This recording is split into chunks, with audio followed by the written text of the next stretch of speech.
Minnesota State Championship playoff coverage for round 4. It's my honor to be here with International Master John Bartholomew. How's it going, John? Hello, Dane. Good morning. Honored to be here with you. We go way back in chess, and we're reuniting for some commentary today. I'm excited. Yeah. Taking a look at the scoreboard, I have to admit my predictions didn't exactly match with the current standings. I don't know how you felt going into the weekend. Yeah, for sure. So I stopped by the tournament on Friday night, and I saw some of these matchups just for the first few minutes. And I had a feeling that, Sammy in particular being far and away like the top seed, he's an amazing player, but he might have his work cut out for himself just because of how good and underrated a lot of the field is. So, yeah, we see Charles Roy, who I believe is a student at a local university, doing extremely well. And he saved the tough game last night against Jordan Tim in a position that I think he was pretty much objectively lost in, but managed to save a half point after beating Sammy the game before. So, yeah, today should be very interesting. Yeah, and so should we take a look at our matches for the day here? Yeah, absolutely. Why don't you take us through them? Okay. So we have David Schabert with black facing the tournament leader, Charles Roy. And we have Sammy with black against Tim Rademacher. And then I believe Jordan has white against Josiah. Mm-hmm. Where do you want to zoom in? Yeah, we might as well start with the tournament leader, huh? I think sounds good. Gets that due. Just like the old demonstration boards back in the day where you'd have somebody making the moves, for the Masters. I guess that's going to be my privilege today. I'll be making the moves here and be enjoying John's commentary. So Charles, growing up in the mean streets of the Marshall Chess Club, very experienced player, even though very young, but quite battle-hardened from New York chess. I've noticed playing pretty solid E4 repertoire. He played C3 against Sammy and basically said, come and get me, and played in a very impressive style. And here, I think David also is a very solid positional player, and he played the Sicilian round 1, is that right, against Tim? That's right. Yeah. So he decided to deviate with the French. Mm-hmm. See the Tarrasch. And although I'm not physically located in Minnesota, I definitely keep tabs on events. And I think Dr. Iwu was on the black side of this position against Charles at the Minnesota Open. So I have some slight familiarity through that. And Dr. Iwu is going to join tonight for the final round coverage, it sounds like. Yes. Yeah, looking forward to that. Okay, so CD4, CD4, knight C6. And we're getting into an IQP position. Huh. Yeah, I'm a little surprised White went for this because I never really thought C3 on move 4 was that great of a line for White. I thought everyone pretty much took on D5 instead. Yeah, it seems to be an invitation to some kind of Rubinstein French, perhaps, instead of the typical Tarrasch positions you might expect. Do you want to pop the master database open? I'm curious how often that gets played. Let's see. C3 versus taking on D5. A grand whopping total of 1% of the games. Wow. Yeah. E takes D5 or knight GF3. Right. Yep. Yeah, because I'm used to those early queen D5 lines, where there's an ED5. So yeah, C3 already. And again, I think that's the point maybe behind how he sets up his repertoire, is he's positioning himself to be in comfortable territory. He's not going for some objective advantage necessarily, but just maybe going for structures that he enjoys, like the C3 Sicilian. I think not uncommon to get an IQP there as well. So it looks like we're getting a Rubinstein kind of a game. Yeah. So David was probably just, happy to play some logical moves and give White the IQP. Mm-hmm. And so when you see a move like knight f6, he's offering a trade of knights, which I think the person with the IQP isn't enthusiastic with simplifications without concrete justification. How do you, see yourself handling this kind of tension as White? Yeah, I mean, unless Charles has some specific reason for going for this line or some game plan in mind against David, I mean, quite honestly, as White, I'm already thinking about how to take the teeth out of this, maybe going into the middle game. I know some moves have been played here that we'll get to. It looks like he kind of played to keep the tension more. He retreated the knight to c3, but white does always have the option of liquidating with d5 at various points in these positions. So maybe he's going to try to play with that option in mind, try to potentially play for a sharper position, which you usually want to do if you're the one with the IQP. But if I were him, bearing in mind his tournament and his position in the tournament, it's not a disaster if he draws this game. Right. So he retreats the knight, hinting at d5 someday, like you mentioned. Both sides castle. And then the typical French dilemma, maybe not too difficult here, what to do with your light squared bishop. And we have a pretty clear, straightforward fianchetto plan. E6. A3, is this to potentially prevent a blockade with knight b4 and maybe giving the bishop a little bit of flexibility? Is that the general idea here with A3? Absolutely. That's an instructive move. Also, for the viewers at home, and shout out to the people watching. I'm not sure how many viewers we have at the moment, but it's been an interesting start to the day already because the candidates tournament is going on, as many of you probably know. And Dane stepped in with a save by being able to control the broadcast on his end because I could not get my Lee chess to work. Like the site was semi-crashing because of all the people watching the candidates, I presume. So thanks to Dane. Thanks to everyone watching. Maybe we can pose this as a question to the viewers. So A3 does control the B4 square, like you said. But if you take back that move, Dane, why would white not want to play D5 right away? We're just talking about this. Is this an option for white, or is there a reason people can find why white might not want to do this?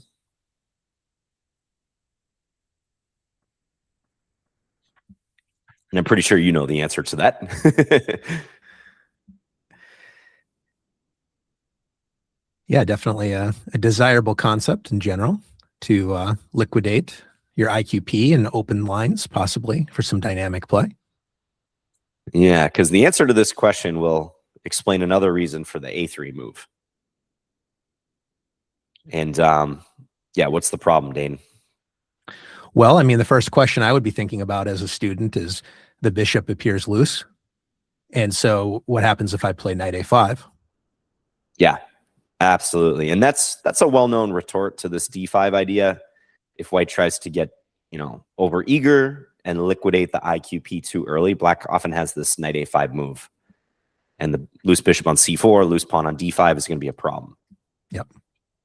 But if you have A3 in, of course, you could retreat the bishop to A2 in that circumstance, if black were to go for that. And now the knight is misplaced. And yeah, this is not feeling good. Yeah. From black's perspective. So David did not go down that path. He prioritized development. Bishop E3, reinforcing the IQP. And then you talked about the loose bishop before. So rook C8, aligning with the loose bishop, appears quite reasonable. And Charles reinforces the bishop and centralizes the queen, maybe to connect the rooks at some moment in the center. And now David goes for knight A5. The move earlier we didn't exactly suggest. Yeah. So what's going on here? Yeah, this looks normal now. Black really wants to control the D5 square. And black would prefer not to allow white to exchange and give black an isolated pawn too. Like if instead of knight A5, black were to play knight D5. That's probably an okay move, but it gives white a chance to take probably with the knight and give black an isolated pawn as well. So knight A5 helps uncover the light square bishop on B7, helps black better control the D5 square. If black wants to pivot the knight to D5 on the next move, let's say after bishop D3, yeah, that's more of a strategically viable option for black, or attractive option. And now we're caught up with the live board, I believe. Nice. So you're saying, yeah, maybe knight D5 could be a sensible move here. That looks pretty consistent, unless there's a tactical problem, which I don't see. I don't think there's going to be a Greek gift or anything because black controls the G5 square really well. Now, I kind of want to get a psychological insight from you. I remember, well, many moons ago now, I was there when I think you had to beat Sean Nagel on demand. Not very easy to do. And I believe if you won, which you did win, you tied for first with Andrew Tang, if my memory serves correctly. It's been some years ago. Yeah, I actually don't even remember myself. So because I think there is some like blitz playoff like immediately after, because I just remember Andrew like online, like while you're trying to grind Sean, he was just warming up by playing like 100 blitz games or bullet games or whatever. But my question though is, so David is trying to leapfrog some of his competitors, and obviously Charles is an outright first. Yeah. And so I think David's coming in with maybe a now or never attitude. Not that he's someone that's going to go for some dubious sacrifice or go all in, but like, what would your advice be like if you're in David's shoes here, where you're trying to win this game, your opponent is playing extremely solid, and how do you approach such a moment? Yeah, for sure. Maybe you can pull up the standings real quick, or maybe Chris. I think, Chris might have to help us, because I think he said if we go back, it might. Okay, maybe I can just actually mention, because I forgot how many points David has. David's at 1.5. 1.5. With Samrug also 1.5. Jordan has 2. And I think Charles has outright first currently with 2.5. Yeah, so it's a great question. If I'm David, I'm pretty happy with what I have to work with. I think this is exactly what you want, playing black against the tournament leader. He's got a position that looks very sound, but also one he can play for a win from.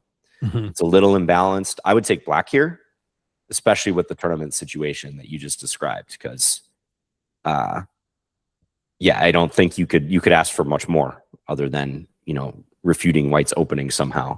So if I'm him, I'm looking to play a long game. I'm very happy to grind this out, be patient, and look to push if I get any chance to, because he's successfully restrained D5. Charles wasn't able to push D5. So Charles is now going to have to, as often happens in these positions, justify having the IQP, the isolated pawn on D4. So I would suspect black's a little bit better here, according to the engine. I don't think this is a great version of the IQP for white. You would have preferred to have moves like bishop G5, knight E5, maybe a queen bishop battery going towards H7 with the queen and the light square bishop. This construction looks a little pedestrian to me for white. What do you think? Yeah, I would be happy as David here. And David overall is a pretty patient player. He played a great game with Samrug. He ultimately lost, but that could be a discussion maybe later in the broadcast. But definitely, I think it suits his temperament, and the tournament strategy, as you mentioned, maybe knight D5, feels like a good question to pose. So I'm sure we'll circle back here, give them some time to think. You want to take a look at Samrug against Tim? Yeah, let's go to that game. Oh, and he played knight D5, by the way. Knight D5 played. We'll let Charles think about it for a while. Yeah, because knight D5, before we leave this one, it's annoying, right? Because if you're white, you don't want to trade too many pieces. Typically, when you have a worse pawn structure in chess, you have to be pretty judicious about how many pieces you're trading, because the defects in the structure can be exacerbated. They can be more conspicuous as pieces come off the board. So here already, he's forced with the attack on the knight, the bishop. If white was dreaming of something like knight E5, F4, F5, like that plan is going to be kind of hindered. So if Charles takes with the knight on D5, which is pretty natural, I think queen takes looks very attractive, right? And now you're kind of even tied down to the weak G2 point. You can't jump knight E5 because you get checkmated. Yep. So yeah, we'll keep an eye on this. We'll see if the momentum shifts in the next few moves. Yeah, so let's take a look at Samrug's game.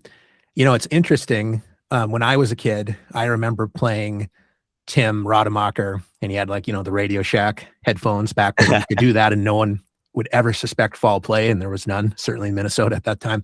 And I remember Tim being a very technical player. Like, he'd play the QGD as white. He would take on F6, kind of like Karpov style in the Kasparov matches, and he was a grinder. And that Tim is still alive and well today with the black pieces. He plays the Old Indian, he plays the Philidor. But as white, it looks like he has a second childhood where he's playing in a very fresh, energetic style. And although these gambits are not currently working so well, it's important to remember, there's an old joke by Bent Larson, Grandmaster Larson, that when you're playing Ken Smith of Smith Mora fame, that I think he created an annotation that C6 was a blunder, a mistake, because C5 wins a pawn by force. Because Ken Smith would play the Smith Mora. But with Tim, that's not even true. Is that Sean Nagel played the Caro against him a couple of years back. I can't remember the exact year. And I believe Tim's whole strategy as white is if he hasn't invested a pawn by move 5 as white, something seriously has gone wrong. And he played, I think, the hillbilly attack, something like this against Sean. And he had a great game. And they played again in the Minnesota Open this year in the game that punched Tim's ticket to the closed. And I'm pretty sure Tim was able to gambit a pawn in that game too against Sean with the white pieces, probably from a Caro or maybe a modern or something. So go ahead, Dane. Oh no, it's so I'm very impressed by Tim kind of reinventing himself, and just saying, okay, I'm gonna play some energetic openings. I'm gonna force a crisis early, not only upon my opponent, but myself as well with the white pieces. And if you're not a Sicilian player, you are this weekend. The wing gambit, I think this is his third wing gambit, right? This is his third wing gambit in a 5-round tournament. He's played it with white in every game. That must be a record, especially at this level. Gone are the days. I remember, seeing Carlsbad positions, in London systems in the closed all the time. And now we're getting a lot of these energetic openings from Tim Rademacher and the other Tim, Jordan Tim. Known to spice things up. So I don't know the theory behind this too much. I think everyone's played D5 in response. Yeah, that's the book move. That's the theoretically approved move. Not taking the pawn. But of course, there's a very well-known trap here. After D5, E takes D5, Queen takes D5. White cannot take on B4 and regain the pawn because a Queen E5 check. Very nice. Big time fork. Not like, White or especially Tim is going to try to regain the pawn at the earliest convenience. He's not playing this opening just to win it back right away. Right. But it must be noted that that's a big time trap here. That's a great point. I think, was it Cameron Shirazi that played this in a US championship? I remember some story where he was playing blitz all night. And then in the morning, was it against, I forget who his opponent was, if it was Jack Peters or I forget the name of the opponent, but I think he actually fell for this exact line. Correct. Yeah, he fell into that as white, as a strong IM, and he lost one of the shortest US championship games in history, if not the shortest US championship game in history. And this game is not going to make that type of history in Minnesota chess. Knight of 3 was played. And then how do you feel about E6? Yeah, that looks normal. I wish I could remember his games earlier against Charles in the first round, which Charles won on the black side of this, and then against Jordan Tim as well, which I think was that the prior round, round 3? Round 3, Tim played a Philidor against Josiah. Oh, that's right. Yeah, because Tim got the double white, so that must have been rounds 1 and 2 that he played the other 2 wing gambits. I don't remember the exact opening, but I do remember Charles keeping the bishop development open. Yeah. I remember Dr. Iwu and Nubert talking about castling into like a bishop h3. Got it. So that was in the air then, but E6 definitely solid and opening up the bishop and reinforcing your extra pawn. Yeah, it looks normal. And then we get a capture, and Tim does, I think, what he's done in all 3 of these games, which is C3 followed by D4 in this structure. Mm-hmm. Yeah, and he's very fond of this knight A3 development too coming up. Black plays some normal moves. Mm-hmm. Yeah, and this knight A3, which makes sense. It hints at multiple ideas. Knight B5 to threaten a big fork on C7. Bishop C4 as well, or even knight C4 in some cases with the threat of knight B6. And in the game, I see a knight C4 occurred. Now, imagine, for people watching, I would be asking, well, what if I just go for it immediately? Right. Yeah, good question. I would suspect probably queen d8. Black would voluntarily retreat, cover the c7 square. Yep. And we can meet this with knight d5. Attack the bishop, cover c7. Good news for black, yeah? Yeah, probably fine. I mean, maybe there's still a question if white goes bishop g3. Can white sneak in c4? But it looks a little dodgy when you're underdeveloped. Yeah, and then worst case scenario, can you castle out of any drama as black? Yeah. If you don't have something better. Right, exactly. So all roads lead to knight d5 in our analysis today. I think that's the theme so far. Yeah. And this whole line like reminds me of the c3 Sicilian, the Alapin Sicilian. And there's many similar ideas with white playing on the queen side, like this knight b5 or knight c4, bishop c4 type stuff. Yeah, exactly. And so Tim decides to centralize his bishop. Just patient. Castling. And now the queen is very active, but maybe, we have a Scandinavian expert here. Queen d8. I used your course for quite some time. Nice. The queen, not your most recent queen a5 course, but the queen d8 OG course. Nice. And so I'm familiar with this maneuver. And why would he play queen d8? If you're looking at it, you might think an international master, he would probably, if he's coaching some of the viewers, he'd say, keep developing. So why is an international master returning the queen home? Yeah, it's a good question. I mean, I think it's a little bit of a nod to the knight b5 idea. And also it acknowledges that you don't really want to have your queen on d5 in the long run anyways. Given that white has c4 in the air at various times, I think unless you're really intent on sending the queen to h5 at some stage, you're probably going to have to move the queen anyways. So queen d8, I think Samurag just looked at it as a flexible move. Yeah. Allowing for knight d5. He could do what we were saying David was doing against Charles, b6, bishop b7, try to control the d5 square. So I like that queen d8 move. I think that's a nice way to play. Yeah, absolutely. So rook e1, as predicted, completes development. Now Tim's maneuvering for the e5 square, it looks like. Yeah, and he jumps in with the F knight and not the C knight. F knight, yeah. Yeah, unfortunately for Tim, and shout out to Tim, he's a great guy. Him and I serve on the Minnesota State Chess Association board. He's been an invaluable member of the board the past several years. He's our treasurer. Really great guy. Yeah, he's been involved in Minnesota chess a long time, like you were talking about. He was a child prodigy himself. Oh, yeah. Yeah. He, I believe he won the national elementary championships one year.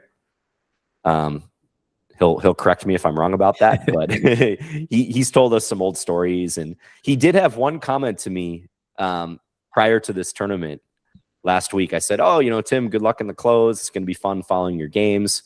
He was like, thanks, John. Just be kind to me on the broadcast and let the viewers know that I have an interesting style. Yes. He's like, you can say it, you can call it interesting. I think he's embracing what you were talking about, Dane, like this renaissance in his style and just how much fun he's having in chess now. Yes. I think he's having a really good time every time he plays.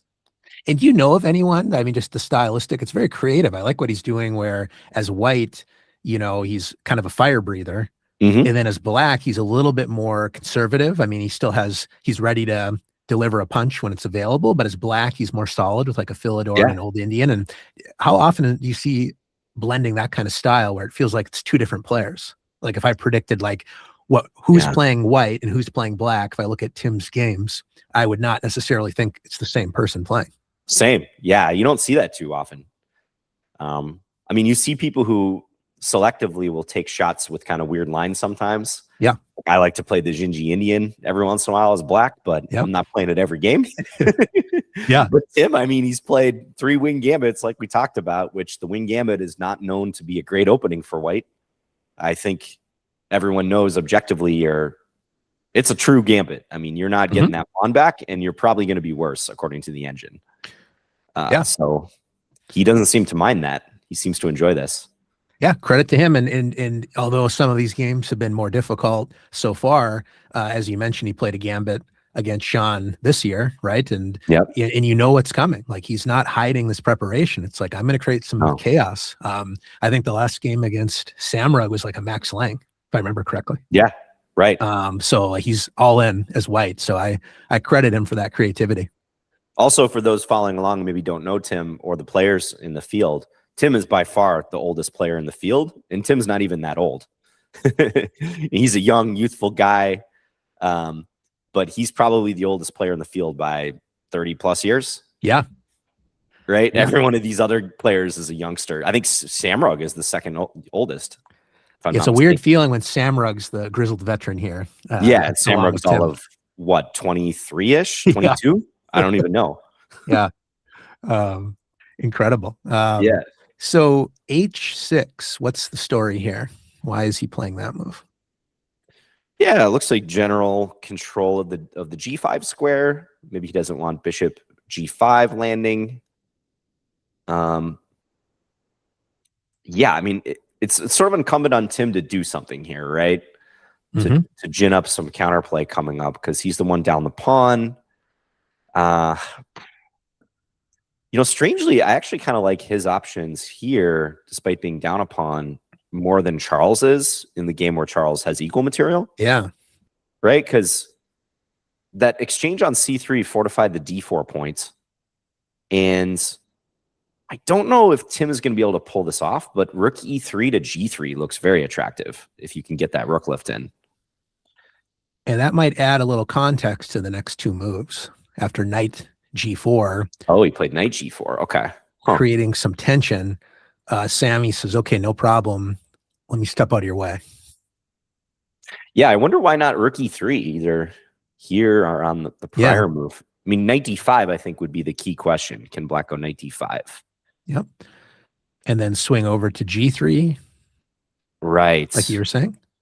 Yep. And then knight takes C3 if black really wants to try to call white's bluff on this. But queen G4 with bishop takes H6 coming. Yeah, I love that. Maybe you can even play bishop takes H6 right away. You have at least a draw. Maybe we can show that if, good point. If black takes the queen. And if nothing else, the bishops support the rook. Yeah, that's actually a pretty funny draw. Just a typical draw swing gambit. Yeah, you're perpetual with rook G7, rook H7. So I don't know. Rook E3 looked, didn't that look with you. Pretty attractive? I'm with you. Yeah, because knight D5, rook G3. Yeah, taking the pawn does not feel indicated. I mean, there's bishop H4, I guess. Maybe that's a move white has to be concerned about, but wow. Maybe he'll still try to do it after knight G4, either rook G3, or maybe there's more of an incentive to play rook H3 now. After rook swing E3. over here. Yeah. And now that the king lives on the H file. Exactly. He might be ready to pay it a visit. Yeah, so interesting how Tim is handling this. Like I think in all these games, it's not like he sacrificed the wing pawn and tried to go for an immediate attack. This is more slow-moving, almost strategic counterplay, saying, hey, you're going to have to spend all this time like coordinating your pieces, and I'm going to use that time, apportion that time to getting something going against your king gradually. And some echoes of maybe Benko pressure on the queen side. Not that that's his main theater of action, but just to say, hey, my rook's already developed. That's going to be an issue in the long run potentially for you. Not the easiest to make progress there. And as you mentioned, D4 is well fortified by the pawn. So yeah, looks like the kind of game that Tim wants. This is what he's trying to do, is create some chaos and see where it lands. Yeah, I'm almost wondering if H6 wasn't the greatest move by Sammy. I mean, it looks normal. Yeah.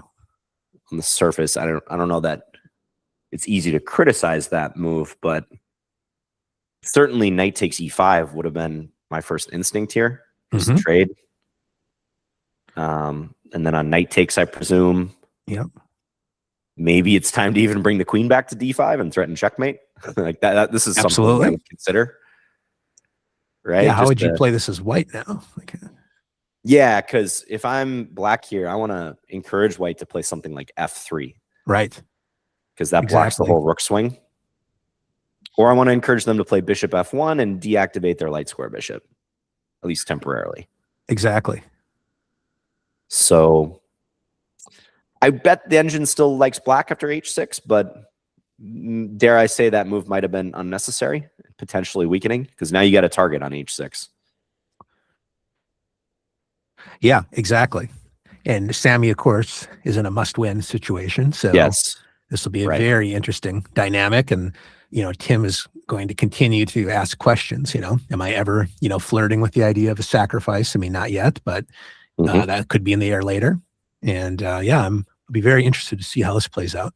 Yeah, this will be interesting. I think as black, I would consider at this point, maybe knight takes g4 and bishop g5. Again, trying to trade pieces or encourage some sort of simplification. So if we just make a random move just to show it on the board. Yeah. Take, and bishop g5 is what you're describing here.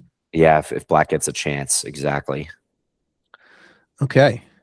Well, we'll keep this position in mind. Two interesting games so far, different characters with Charles and Tim handling e4 openings in interesting style. And I think we also have an e4 game in our third game of the day here. Yeah, Jordan versus Jordan Tim. And with Jordan, I think the coin toss is, will he play e4 or is he going to embrace his Jobava London? I think did he play a Jobava? Yeah, he played against Charles, I think. I actually don't remember. I'll defer to you on that one. Well, don't quote me. It's just a recollection. But all three games open with e4. I wonder in our history in the closed, how often that's been the case. Yeah, probably not too often. Because Sean, yourself, Andrew Tang, historically thinking generally not opening with e4 in the closed. Yeah. I do think these younger players do a pretty good job of mixing up their openings. Yeah. They have different lines they can go to. They don't strictly, even in the lower sections that I've been observing, they don't strictly stick to the same lines all the time. They just don't have the books from the 90s, like winning with opening X and then with white and then with black, defeating opening X and defeating opening X. Yeah. And I think these players understand, like, you gotta have a lot of tricks up your sleeve to play chess successfully these days. Like, it's much harder to be a specialist. Ideally, you want to have, 2 defenses as black against e4 and d4, maybe even 3 that you can go to, and potentially with white as well, being able to be like ambidextrous sometimes, e4, d4. It really helps keep your opponents off balance. It's interesting how openings have evolved and how studying openings have completely changed. Back in 2005, I traveled to the Canadian Open, and I think I remember seeing you maybe in Montreal for a tournament, or maybe I'm confused. Yeah. I played in the Canadian Open 2008. Yeah, but 2005, I played Shirov, which is a story within itself. But the main point is, after the game, maybe a round later, Shirov actually walks up to me and says, "Hey, how's it going?" I'm like, whoa, some 1800 and Shirov, one of the best players on the planet, comes to say hello to me. And at the time, I had John Watson's Play the French 3. And that was like the cutting edge of theory. Maybe Play the French 4. I forget which edition. But I said, "Oh, I have a question for you. There's this opening line in John Watson's book on the French, and he gives a particular variation, but he says also interesting is Alexei Shirov's, Rook F6." And that's how it was annotated back then. The computers weren't as strong. So I said, "Alexei, why did you play Rook F6?" He's like, "Well, remind me, when was this played?" And I was like, "Well, it's maybe 2003 Bundesliga." And he looks up in the air, like going through a Rolodex or something. And he's like, "Oh, yeah. I was playing a 2400. So this was the easiest way to beat this player." And so back then, that was opening theory. Like, Shirov played Rook F6. We put an interesting mark, and then I asked Shirov himself, and it's like, well, this is good enough for a player of this caliber. These days, of course, the computer would have an answer and more clarity, shall we say. But anyway. Is that the same tournament where you saw Victor Korchnoi?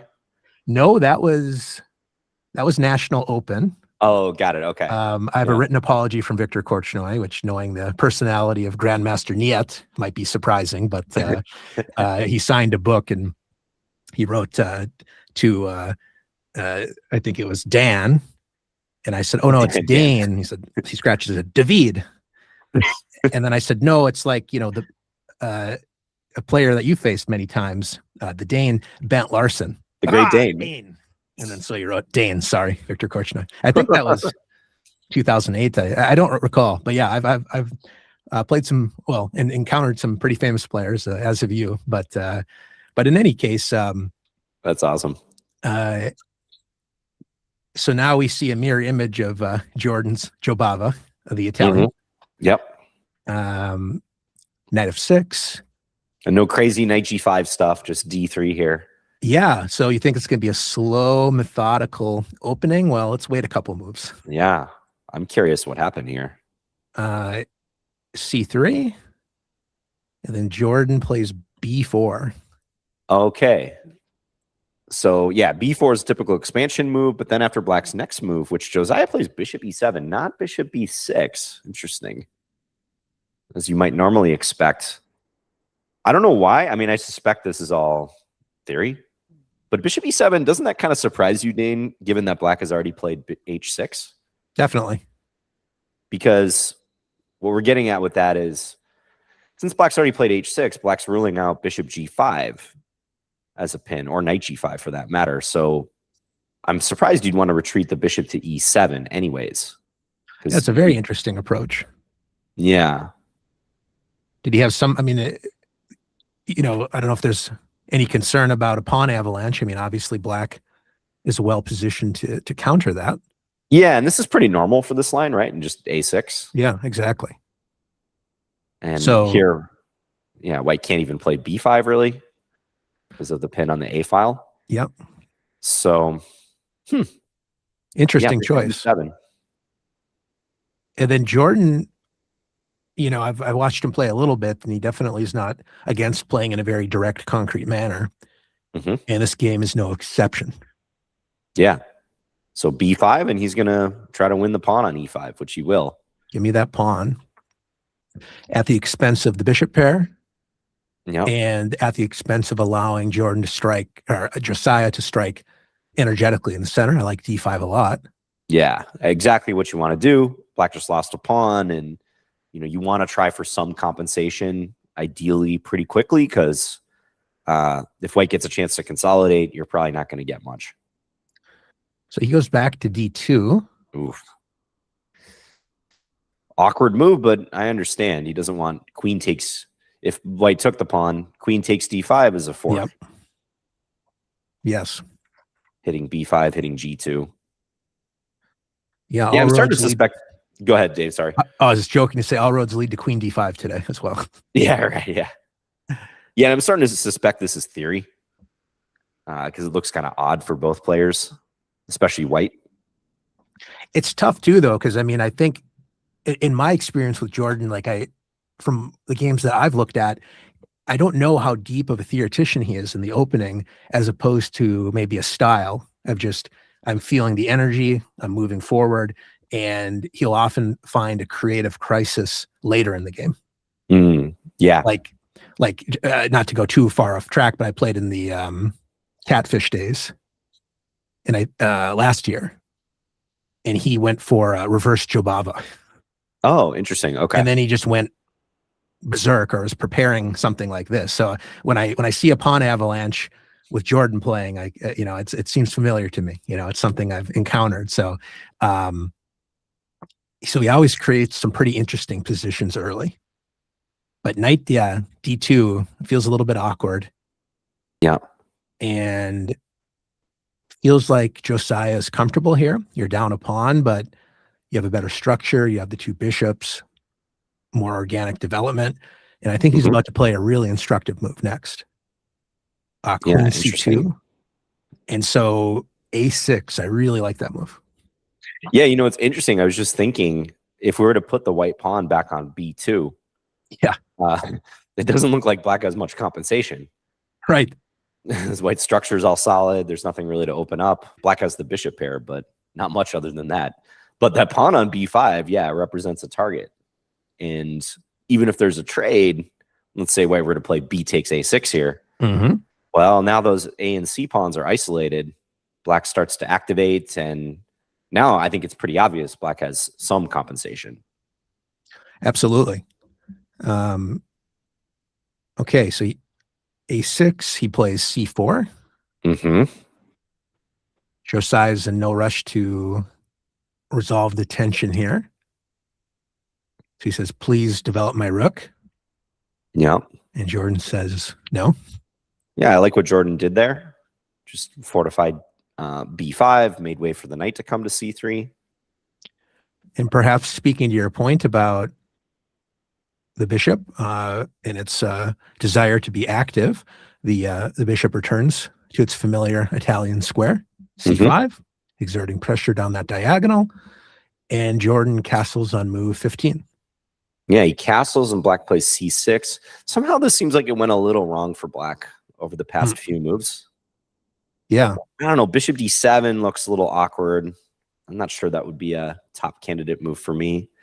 But it's not easy for black because ideally you'd like to use this window of time right around here if you're black. Yes. Generate that compensation and really make white's life miserable somehow. But it's not obvious how you do that because white's one move away from castling, and yeah, this knight c3 move. So I'm just going to guess that Jordan has managed to stabilize in the past 5 moves or so. Yeah. Because if the best you have here is bishop d7 and c6, and what Josiah is trying to do is force white to take and compromise that structure again. But here it feels less good because white is better developed compared to a few moves ago. Like white can, I see white took on a6. Interesting. Let's say white had taken on c6 instead. Sure. And black presumably wants to take with a bishop. I mean, I really like that white can jam the knight on d5 at any moment. Right? Yes. You might not do it right away, but even here, I don't know. I think black's still fighting for compensation and maybe not getting full compensation. Yeah. Yeah, it's tricky. I mean, I like the idea behind a6, but maybe it isn't immediately obvious how to continue here. Yeah.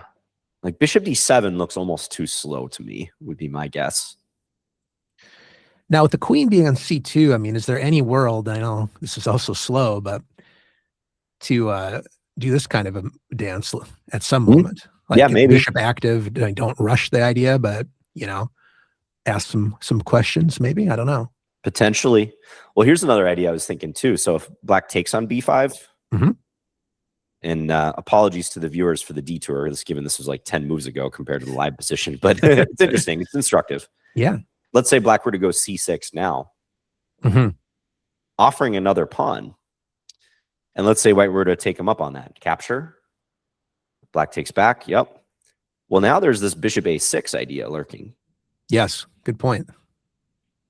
If you could get the bishop somewhere like that, because white lacks a light square bishop. So black's light square bishop is pretty important. It doesn't have an opponent. So I think this would be more along the lines of what I would like to do as black from a few moves back. Yeah. So let's see what. Yeah, sorry, go ahead. Yeah, and then white might play knight c3 or something after c6 in that hypothetical line. Maybe it's not all that great, but I think it would have succeeded in opening the position more. Yes. Than what black got in the game. Yeah. So how did this develop here? Okay, takes that way, not wanting to entertain the bishop. Rook's not thrilled about the pawn being there. E5, so provokes a new crisis. That looks quite ambitious to me. Yeah, I would have thought knight b3. That looks very natural to me. Knight b3, bishop b2, maybe rook ae1. White has a majority of pawns in the center. Yeah. So I think start coordinating. e5 looks, yeah. I agree with you, Dane. That seems ambitious. I don't know what you're thoughts are, but I've always sort of taken the approach to be hesitant to change the structure until my pieces are absolutely ready for it. And that's why Yeah. I am too slow and don't seize the initiative in a lot of my games. But for better or for worse, I do kind of take that attitude where it's like if I have a number of pieces sleeping or maybe feeling a bit like a bystander, I'd prefer to activate, as you were talking about, and then maybe E5 when everyone's ready for Yes. the change in the structure. Yeah, and to me, this activation you're referring to almost seems like consolidation, like necessary consolidation for white. Because white still has a few loose items here, like the rook's not being connected, the bishop sitting on C1. See, I'd be hesitant to push a pawn here, especially off of a light square. Because if I'm white, I like my pawns on light squares because, again, it restricts that bishop, that enemy bishop. So, yeah, E5, knight F3 just looks a little... Yeah. Not quite in the spirit of what white wants here. And I like what Josiah did, F6.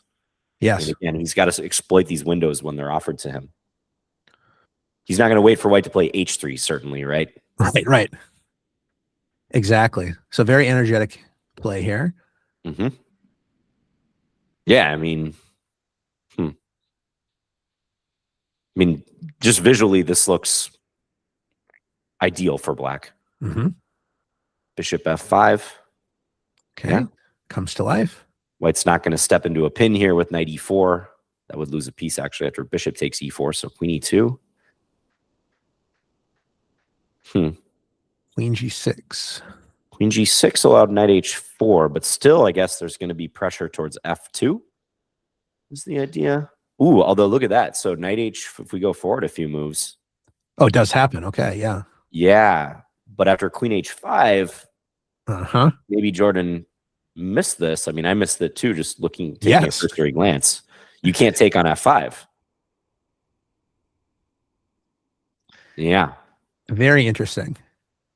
Well, no, something has definitely gone wrong here for Jordan, right? Just that sequence. If he has to play knight F3 after queen H5, yes, that's not good. No, it feels like it really just helped kind of awaken black's forces here, and the pawn served as a nice hook, to break open the lines. And yeah, this looks troublesome. Yeah. One thing I've seen with Jordan, he is a great player. I think he often does well in complications, and he seems to know openings pretty well too. Like he can mix lines up, but he seems a little impetuous to me at times. Like he might go for something kind of optimistically and then come to regret it. Yes. And he's very resilient. Like it's not uncommon for things to go against him. Like in that catfish tournament from last year, I think Dane Sagar was maybe up a pawn, had outplayed Jordan, but Jordan is very good at being quite persistent. So he might make a move a little bit too quickly or get himself into trouble, but he seems to be very forward thinking in the sense of like, okay, I don't care what happened a move ago. Yes, which is a great quality, right?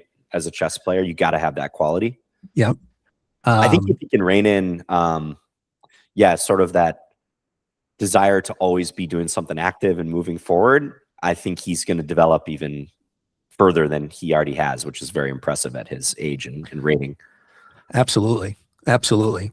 And credit to Josiah for finding this move. Like I was thinking of, talking to my pieces a little bit and wondering, would my rook rather be on, over here, to E8? And I was looking at some kind of slow idea.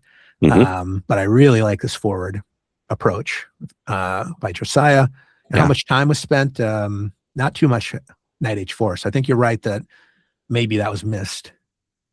Yeah, it kind of seems like it because you just hate to have to play knight F3 here. Yeah. Bishop D3. How's that? Whoa. Shot. Very nice. So queen takes, rook takes F3 is going to be the idea there, playing for checkmate. And that probably just wins on the spot for black. Yeah. That happens. Beautiful move. So queen E6 might be forced then? Yep, looks like it. King H8, but yeah, I mean, H3. Even without the rook participating on A6, it feels like white is scrambling to defend here. But okay, H3. Yeah, principled.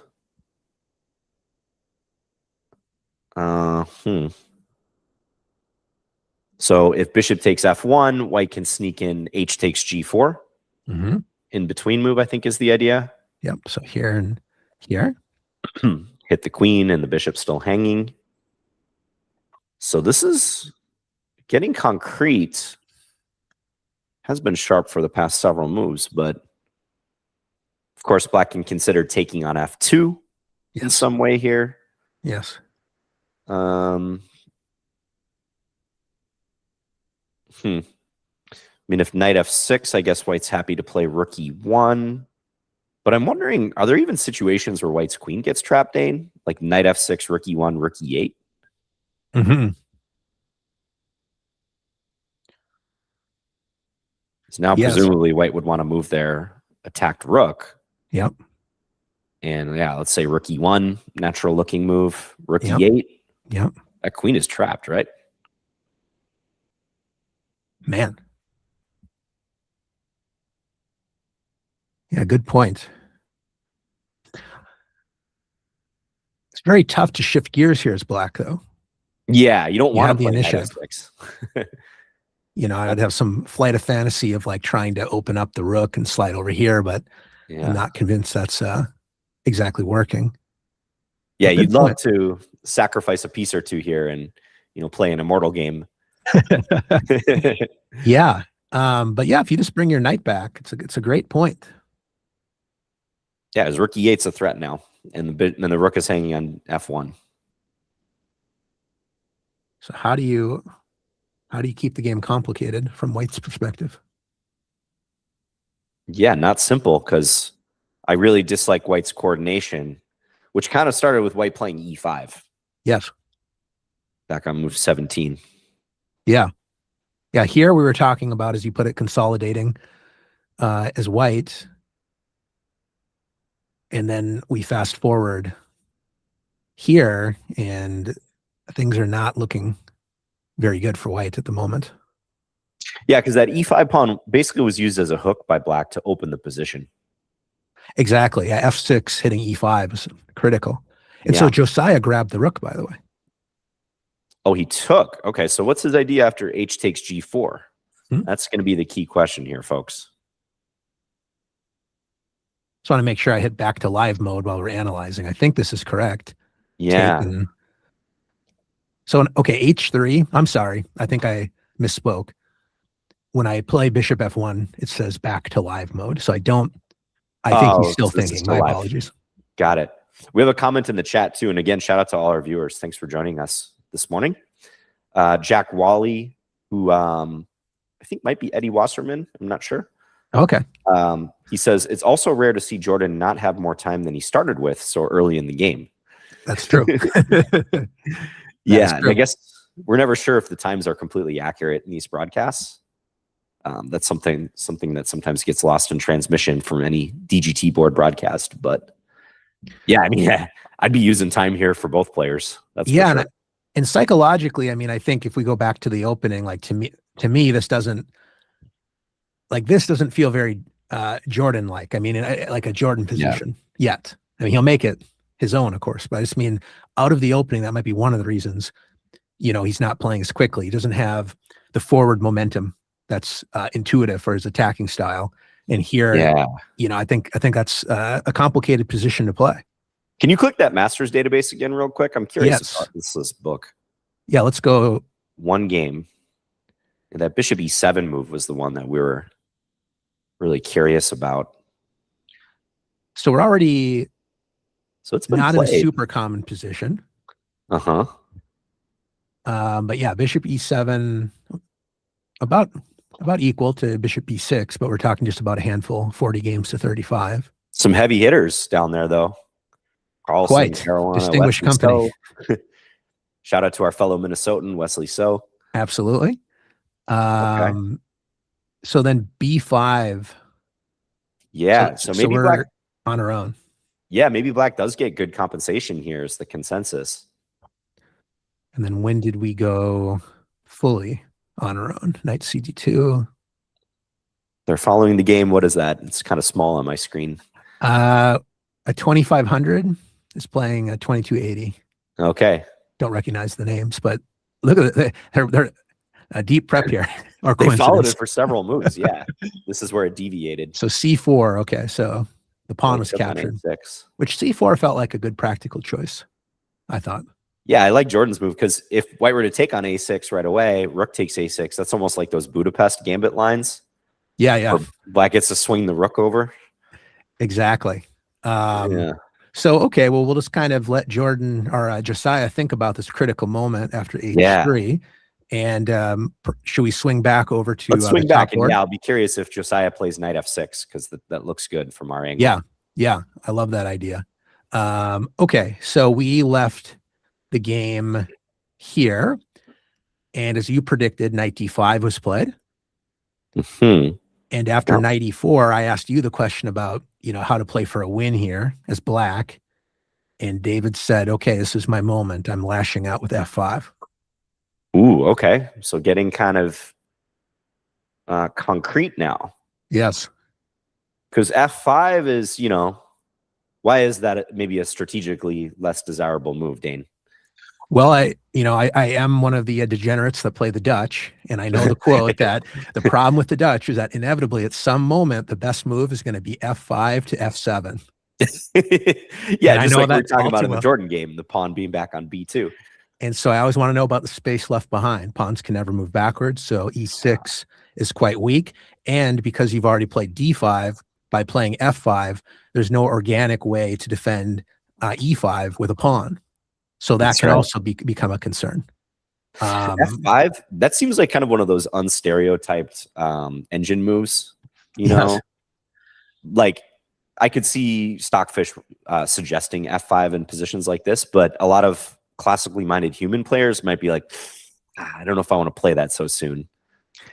And David was on the opposite side of that equation against Josiah, where he played a really nice English, where Josiah played kind of a King's Indian with E5, F5. So he was on the other side of the pawn lunge and played a beautiful game. So now he's the one provoking action. And I'm seeing a lot of moves actually showing up here. So interesting. The rook defends the pawn, dreaming of maybe swinging over to G6 some moment, connect with the bishop, perhaps, if allowed. So knight E5, there's the drawback to F5. Okay, kicks the knight at the expense of making the 6th rank less flexible and weakening G6 as a square. Yeah, and now Charles could have played it safe here and played knight G to F3. Retreated and say, hey, I've got a knight on E5 that's backed up by another knight. Yes. But to his credit, whether this works or not, he played something very sharp. All in, knight E6. Knight E6, yeah. Clever. Clearly looking to knock out that weak pawn and then take on F5 on the next move. How much time did David spend, by the way? Just quickly on F5, I'm just curious. So almost 10 minutes. Yeah. So this was definitely a deliberate decision. Yeah. By the way, how much do you know about David Schabert? Very little. I've interacted with him a couple times when I've visited, but I'd like to know more. I've been impressed with what I've seen. Yeah, and I apologize to him. I don't know if his name is pronounced Schabert or maybe it's Schabert. Oh, yeah. Maybe someone in the chat can confirm. But I first met him at the Golden Gopher Open, which is a local tournament here at the University of Minnesota, organized in the fall. I think it must have been a year and a half ago at this point. So I think it was 2024. And I was doing a little Blitz event before the tournament. I was just playing players who came early and wanted to play Blitz and just, have a good time, get them ready for the event. And this guy, David, came, who he introduced himself as a U of M student who started playing chess during the pandemic, he told me. Very young. I think he was a freshman or a sophomore at the time. And we played 2 games, and we actually split those games. He beat me in one of them. I think he beat me in the first game, and then I got revenge in the second one. But I was like, you play really well. And he was very confident. It was very clear he was a great player. But I was like, you play very well. I've never seen you. Are you local? What's your story? And yeah, that's where he told me that he's been playing online a lot since the pandemic. I think he told me he's 2,800 on Lee Chess and Blitz. Wow. It's like, that's higher than my rating. So he's a great player, and he's played more actively in Minnesota tournaments the past few years. I think his first USCF rating was over 2,000. I think if you go look at his rating graph, it was a pretty sharp incline, and now he's a national master and playing our state's best tournament. Yeah, very impressive player, and he's very concrete. Like against Josiah, he had the King's Indian armada coming after him, E5, F5, F4, and he spent quite a bit of time and calculated a line that just refuted Josiah's attack. But it looked very scary to me at a cursory glance. So let's see how he handles this very concrete moment. Yeah, so he plays rook f6. Yeah, and this will be interesting. I mean, Charles now, of course, can take the rook on c8, whereupon we'll have this imbalance of two minor pieces for black against a rook and, two pawns for white? Which tends to be close. Like, those situations can go either way in terms of who's better. With a lot of pieces on board, usually black's doing okay in that type of situation, but I don't know that I would expect black to be crushing it after bishop takes c8 either. Like, it might be dynamically equal, let's say. Yes. I gotta say though, if we back up to the f5 move, this is interesting. And, I'm coming at this from an older player's perspective. Like, I just grew up in a different era compared to a lot of these players in the field. You as well, Dane. We're the old guys now, for better or worse. Are you 87 or what? Yeah, I was born in 86. 86. Okay, so you're 1 year older than me. You're 87? 87, yeah. Yeah, and this is maybe where the audience might be really interested in this too. A lot of decisions at the 2000 plus level, and especially past master level, have a lot, in my opinion, have a lot to do with psychology, understanding your own game, and your opponents as well. Because when you get to that level, like the actual chess moves, of course, there's going to be a difference in quality for a 2000 versus a 2400. But when I work with players at the, say, 2000 to 2200 level, we talk a lot about what are you hoping to achieve by making a certain decision? How does that fit with your overall game plan? And it could be things in the tournament too. So David here, we were saying we like his situation out of the opening, especially trailing Charles and liking in, presumably unbalanced game to get a win. But I'm not sure I so want an unbalanced game that I'm willing to play f5 here. That's a very committal move. If you play f5, you better be certain that the weakness to the e6 pawn and the e5 square is well worth it. Because he could have played something like h6 now. Yes. Right? Just take it slow. Cover the g5 square. You still have f5 on tap in the future. I'm thinking just baseline, like, what's the rush here for black? I don't see an attack by white. No, not at all. Right? I mean, white can go knight 8, knight e5 maybe, but white also has to watch knight b3 on occasion, and black still has f5, f4 lurking. White could easily wind up losing a piece somehow. Like, maybe you want to show f5, knight d2, f4. Yep. That's a typical way that white might lose a piece when black has prepared f5. Yep. So yeah, because now there's no knight g5, exactly. Yeah, exactly. No knight g5. So I do wonder if that's maybe a bit of overambitiousness by David, knowing that he had a good position out of the opening, maybe pulling the trigger a little too quickly, trying to attack. Especially that feeling, I must win. This is my moment. Right. Right, because that's always difficult. I think of Kasparov when he needed to beat Karpov to retain his title. And how did he play? He played the ready, knight of 3. Obviously at white, so it's a slightly different story. But I think the psychology, though, is still there, which is just play 100 moves. Yes. Whatever it takes. I'm here for 100 moves or more. Yes. And I don't need to push the river. I'm just going to keep the current flowing. How do I keep the game going? And at the end of the day, this is a question that you'll continue to have to answer. Like, what are you doing with that structural weakness if you don't have dynamic play to compensate? Right. And it's not that we're saying f5 is necessarily bad. Like, no. f5 might be okay, but it's kind of a risk-reward situation. Like, you have a perfectly good position with normal means, and you could play, like Dane said, for 100 moves. But f5, you're sort of like one-shotting this. You're like, all right, this is my one moment where Yep. to do something, because it's an anti-positional move. Yep. That's why we're being kind of critical of just the general framework of this. You got to have a reason to play this. Otherwise, the pawn on e6, the square on e5, like really bad. So, and Charles, I think, is not uncomfortable provoking this sort of play. Like with Samrug, I think Samrug played a bishop g4, like a very active move that ended up not working out for him. Like the game turned against Samrug when Samrug started to get really active, slightly prematurely. And that's where Charles took over the initiative, and then Sammy never returned to equality. Like he was in trouble after this active move. So it's always a tough moment. When do you burn the bridge? Yeah, Charles seems really good with that, like scrambling, being resourceful. He senses the moment really well. Well, I mean, if you grew up at the Marshall, right, you're playing all these prodigy kids. And, he probably was one himself. Exactly. And so he knows how to go for the throat, but he knows what his opponents are also targeting. So very interesting. So I'm with you. We'll see how it goes. Because I just don't like here, Dane, like the fact that white could play knight gf3 if they wanted. Yes. I mean, maybe black goes all in and goes g5 here. I don't know. That's what I was going to say. Exactly. Is that once you've burned the bridge, right? You're out of a solid French Rubinstein. We're playing a Dutch. Yeah, you're not rebuilding the bridge and hoping to cross it again. You burn the bridge, burn the boats. Yep.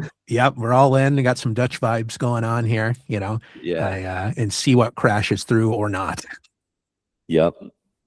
So I think, and maybe that was Charles's thought too. Like if I'm black, I probably would through that's the thing about making such a committal choice, is that I'm feeling that momentum now. I pushed against the current, so I'm swimming upstream now to try to get to a certain destination, and now there's no going back.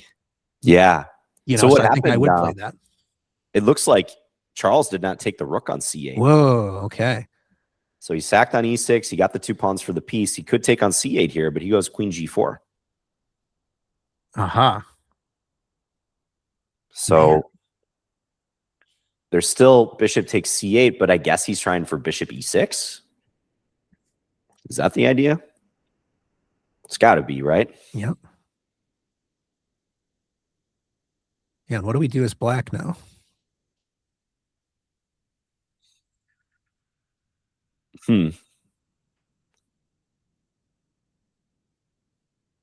Well, it doesn't feel like black should be in huge danger, because let's say white gets another move and plays bishop e6. We can go king h7. Yep. So I'll make a random move. Yeah. And it almost feels like the best white has is to repeat bishop f5. Yes. Maybe black can even go king h8 here, but let's just say black plays king g8. So if this is the best white has, then black's fine with that, I think. Although black would like to play for a win, perhaps. Yeah, my thinking is that David is all in regarding this game. Not that he's going to take like crazy risks or anything, but it's like this is his one chance to catch him. Yeah, this is already round 4 of 5. So if you're black here, this is you burned the bridges. So now your opponent also gets to embrace the chaos. Correct. And so I don't know. It's like, what do you do here as black if you're seeing a draw potentially with bishop e6? I feel like this is going to be some very critical decision that he'll take. Yeah, black. I would think rook takes f5, queen takes f5, queen d6 comes to mind. Yep. Looking for rook f8 on the next move. And there black starts to coordinate, and black would love to keep pieces on board, retain lots of ammunition for counterplay. Absolutely. Let me go to, because this is still the live position. So yeah, what is there other than to, assuming black agrees with my mindset where this is my moment for the tournament. Yeah. I'm going for it, which if you're playing f5, it seems like he's already in that mindset. Yeah, on site, I think I would go rook takes f5 here. Yep. Barring some other groundbreaking move. Yeah, I like this queen d6 move because the rook on c8 secure. We make way for rook f8. You cover the e6 square. Unless there's something concretely wrong, queen f7. Yep. King h7. H7. Maybe there's queen f5 again. Maybe there's some draw potential because you can't play king h8. Yeah. Yeah, I guess this is a draw. Yeah. So there is also in that line, yeah, queen d6, queen f7. Black could go king h8. Okay. And I don't think knight g6 is a problem. It's one of these weird scenarios where white wishes their queen were not on f7. Yes, exactly. They could fork, right? Knight f7. Exactly. So if But you check do that, me you in, got to move the queen. yeah, I don't see a big follow-up here. Yeah. So I wouldn't be surprised to see David do something like this. Rook takes f5. Yeah. Yeah. What is the alternative, if any? Yeah. If we accept that bishop e6 is worth preventing. Yeah. I don't think we'll see knight c7. No, probably not. So if you're not resorting to that. I mean, there's knight takes e3, but f takes e3. It doesn't feel like white is, you know, hoping to keep the dark square bishop under every circumstance. Yeah, then I start to feel more connected as white. Yeah. Once you give me that. So I think your prediction will likely be seen on the board. I don't like his time situation. He's feeling the squeeze. Yeah. You know? Maybe Charles is thinking that. Maybe that's why he chose queen g4 versus just bishop takes c8. Just give him something a little more tricky to calculate. And it's credit to him, you know, as you feel the momentum, like you're initiating the chaos here. There's always that temptation, you know, forward, forward, forward. And and so here, you know, this is a sticky capture. A credit to him to say, no, there's no rush. It's up the ante. So David will have quite a bit to think about here. Who do you take in this situation, Dane, if you had to choose? Good question. I don't know. I bet I would, if he plays rook f5, I would still take black here, not objectively, but I'd like to be in that spot where there's a lot of dynamic play. It's not entirely clear to me like how white's continuing, right? When we go here, like if queen f7 isn't a killer and doesn't force a draw, as you forecasted, rook f8. Yeah, you'd love to get in rook f8. You know, just looking at queen d7, that seems probably not correct. Yeah, I have a feeling black is like very slightly better according to the computer. Like I wouldn't be surprised if it was like minus 0.3 or something. But also it's in a way easier to play as white. Because you got these annoying checks and, you know, you're just looking to trade.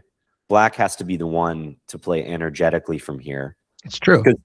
Like typical thing in this type of position, let's say all the major pieces or the queens and a pair of rooks came off the board. Yeah, we'll just make some not particularly accurate moves, but just something just like to show what you're talking about, like a6 and here or something.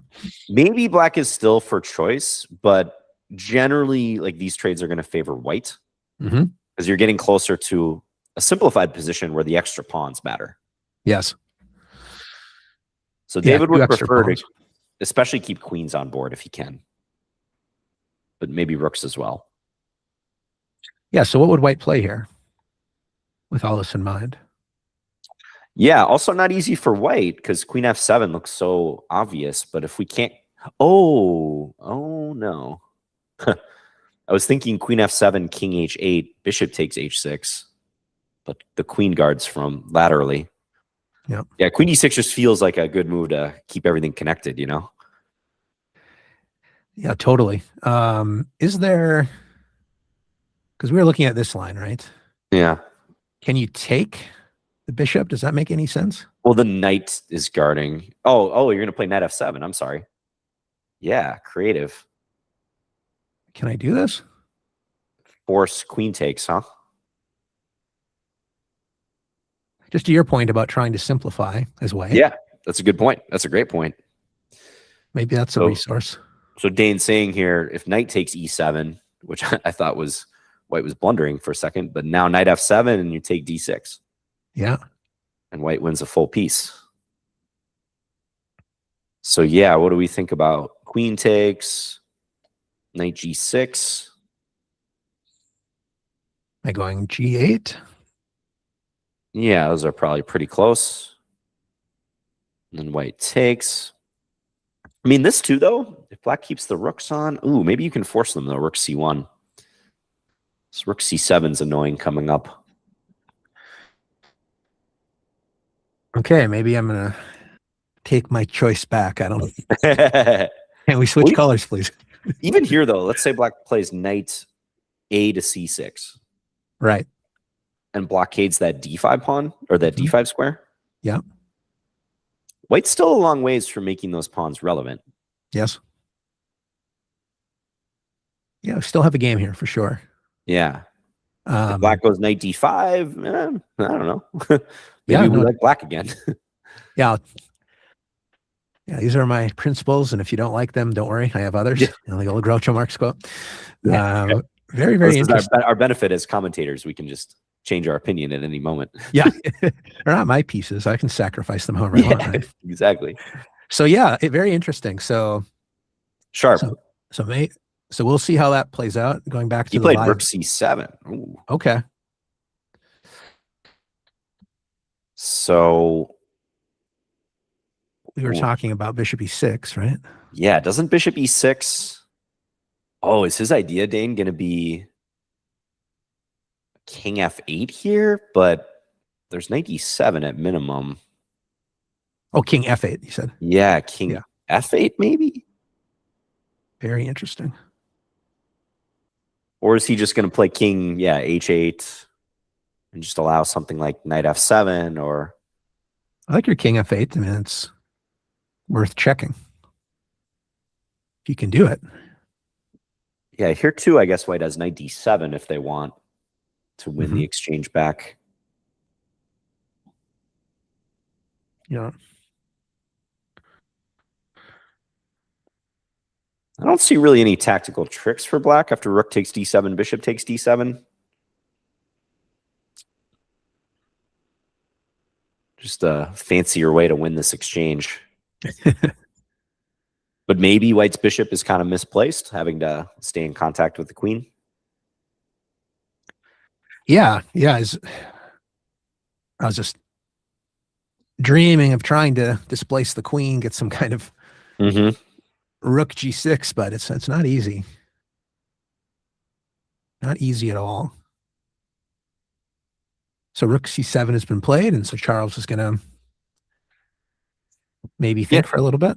I wonder too, like, again, because of the era like you and I grew up in, we're maybe critical of f5 and just the game plan that black had. But to David's defense and these younger players, like the engines do reveal that concrete operations are often justified.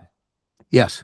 Like the engine has really shown over the past 10, 20 years how, you know, certain actions and continuations and openings and positions can be played and you can get away with them in an unstereotyped fashion. You don't always have to be thinking like, no, you know, the old masters would never play this move, so we can't play it. We definitely grew up in a more materialistic era. And so like when I train with OK, we'll look at a position and we'll look at like, say, a pawn sacrifice. And the opponent who sacrifices the pawn is getting a lot of activity. And you'll say, yeah, maybe there's compensation for the pawn. And one thing I'm trying to do to like shift our thinking is to say, maybe the person with the extra pawn has compensation for their inactivity. Yes. Just as a way to shift the dynamic. That's not just, I have the pawn, the burden of proof is on you. That there's a more dynamic evaluation there where maybe you don't want to be trying to digest that extra pawn. And so I'm always thinking material first, activity second. And that's something I have to kind of work on, you know, changing, being a little more flexible with my understanding. Yeah, well, you got the picture of Lasker behind you, and I think Yes. he'd approve of that. Of course. The great psychologist and master of balancing a bunch of factors in chess. Absolutely.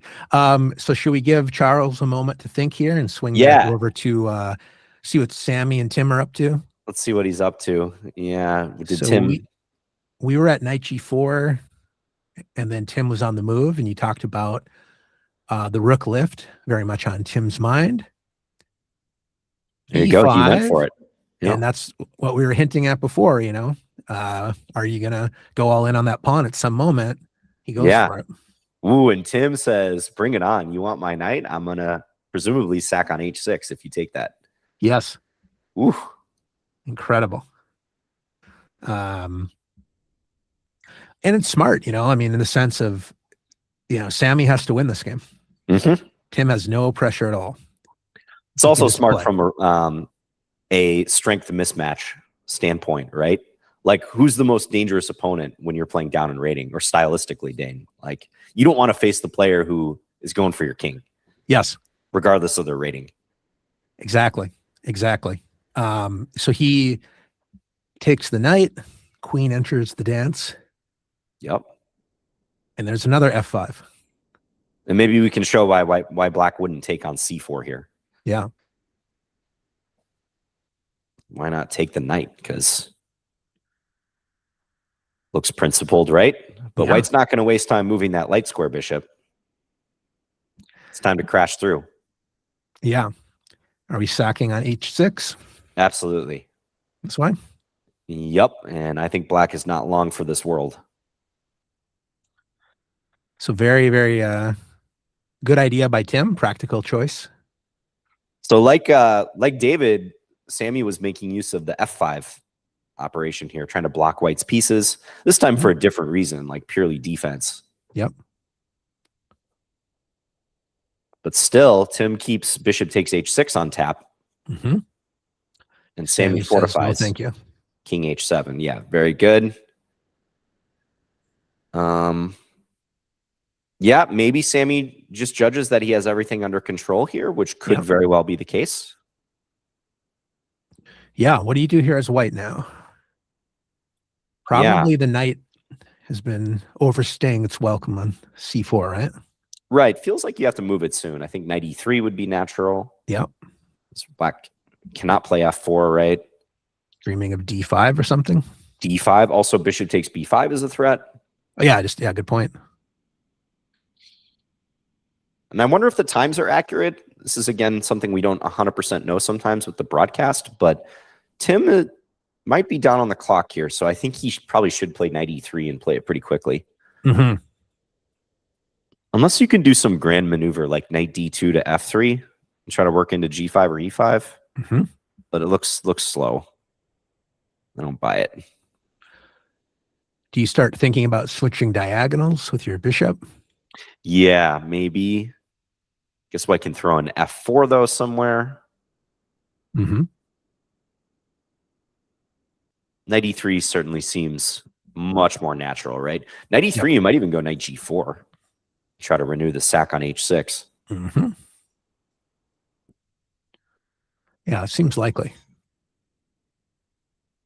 I mean, this still looks a little awkward for black. I wouldn't be super comfortable here if I were Sammy. No. It's another position where I kind of sense black should be better and should be able to stave off this attack. But if I'm the higher rated player, do I really want this? I don't know. I don't think so. Because if you make one wrong decision in a position like this, like Tim can definitely beat you. Absolutely. Yeah, he's winding up for the punch. Yeah. Yeah, I don't envy this decision. Man. Because white's next move will probably either be d5, like you were saying, or maybe that knight g4 move. Yeah, let's just play a reactionary move that he probably won't do. But let's just say if he does this. You're forecasting knight g4. I like that a lot. Yeah. d5 definitely tempting too, although black could move the knight and we might not be threatening to take on e6. The bishop is hanging. Exactly. But knight g4, like you were saying. Yeah. Then maybe bishop g5. Mm-hmm. Yeah, probably worth provoking f4 now, right? Right. Try to To block that close dark off square this bishop. deadly attacker. But I was wondering if knight takes no, knight takes h6, bishop takes h6. It's probably holding for black.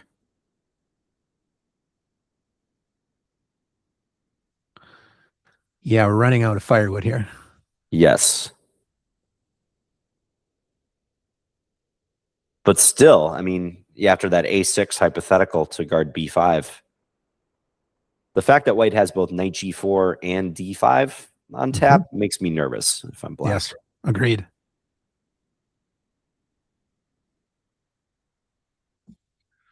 So But if I'm Tim, I think you want to play something pretty quick and just force black to a decision, force black to start burning some time. Yeah, it's not your job to prosecute the attack. Sammy needs to figure out how to defend. Yeah. Yeah. So we're starting to get to the fever pitch here. Yeah. In both of those games. And we left Josiah with the choice after h3. See what he's doing. How did that play out? Whoa. A lot of action here. Let's go back. So h3 is where we left things. Yeah. And we were talking about knight f6. Yeah, I like that a lot. We hinted at this move being possible. But I liked your approach of kind of shifting gears, of going back. So that would have been interesting. But he says, okay. Yeah, if Josiah's move works here, which, he's going to have a lot of play, it could be the best continuation. Wow, he's trying to play the immortal game, Dane. It's beautiful. Yeah, and this is a great question. Like, why not this? He's really leaning on those bishops, right? Yes. Beautiful bishop pair. Wow. The bees are buzzing. The bees are buzzing because he's down a full rook, but the rook on f2 is obviously pinned. Yeah. Ooh, knight d1, clever. So what's going on here? And that's the thing with Jordan. He finds these moves and he's very resourceful. So now you have to see that hinted all of a sudden, and never count Jordan out. The one thing you're annoyed about as black here is that your rook on a6 is always out of the game. Exactly. Like if that rook were on a8, let's say, I could join in via f8 maybe at a moment's notice. This might be different. Yes. So black does have a check on g3, which is going to guard g7. Yes. To prevent this queen takes h6, queen takes g7 mate. And that let's say, that forces king h1, right? Mm-hmm. And now let's say black plays just bishop takes f2. But I guess knight takes, and miraculously white has everything covered, and you still can't take the knight. Yes, because if we take the knights, that's a problem. Exactly. With mate on g7 next. Knight d1. Very nice.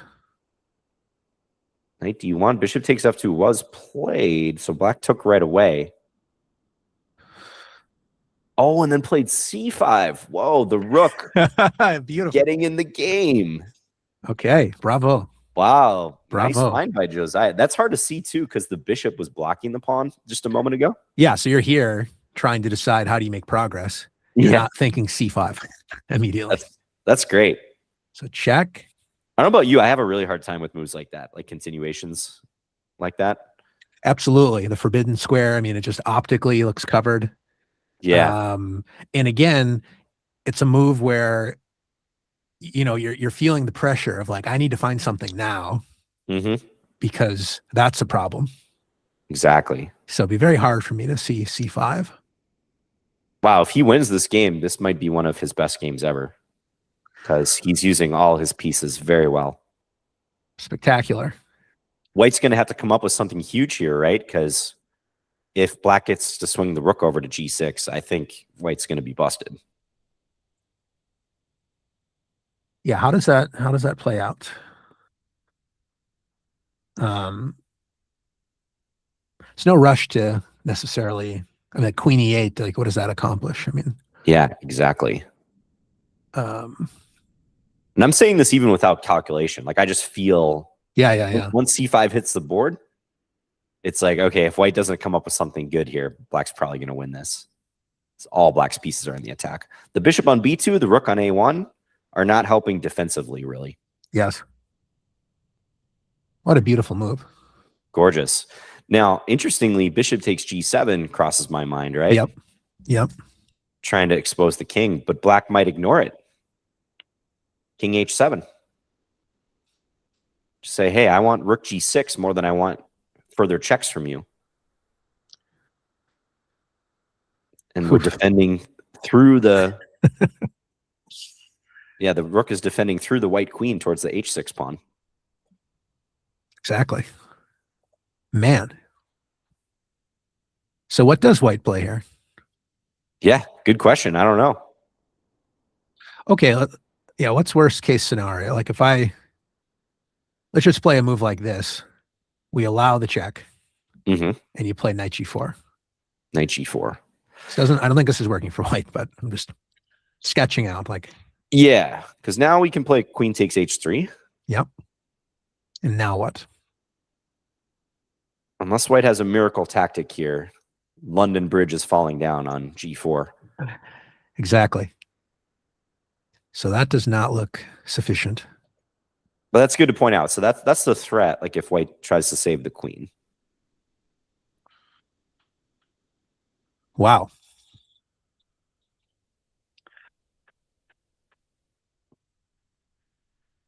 I don't really see what white does. I mean, okay, you could always give up your queen. Queen takes a6.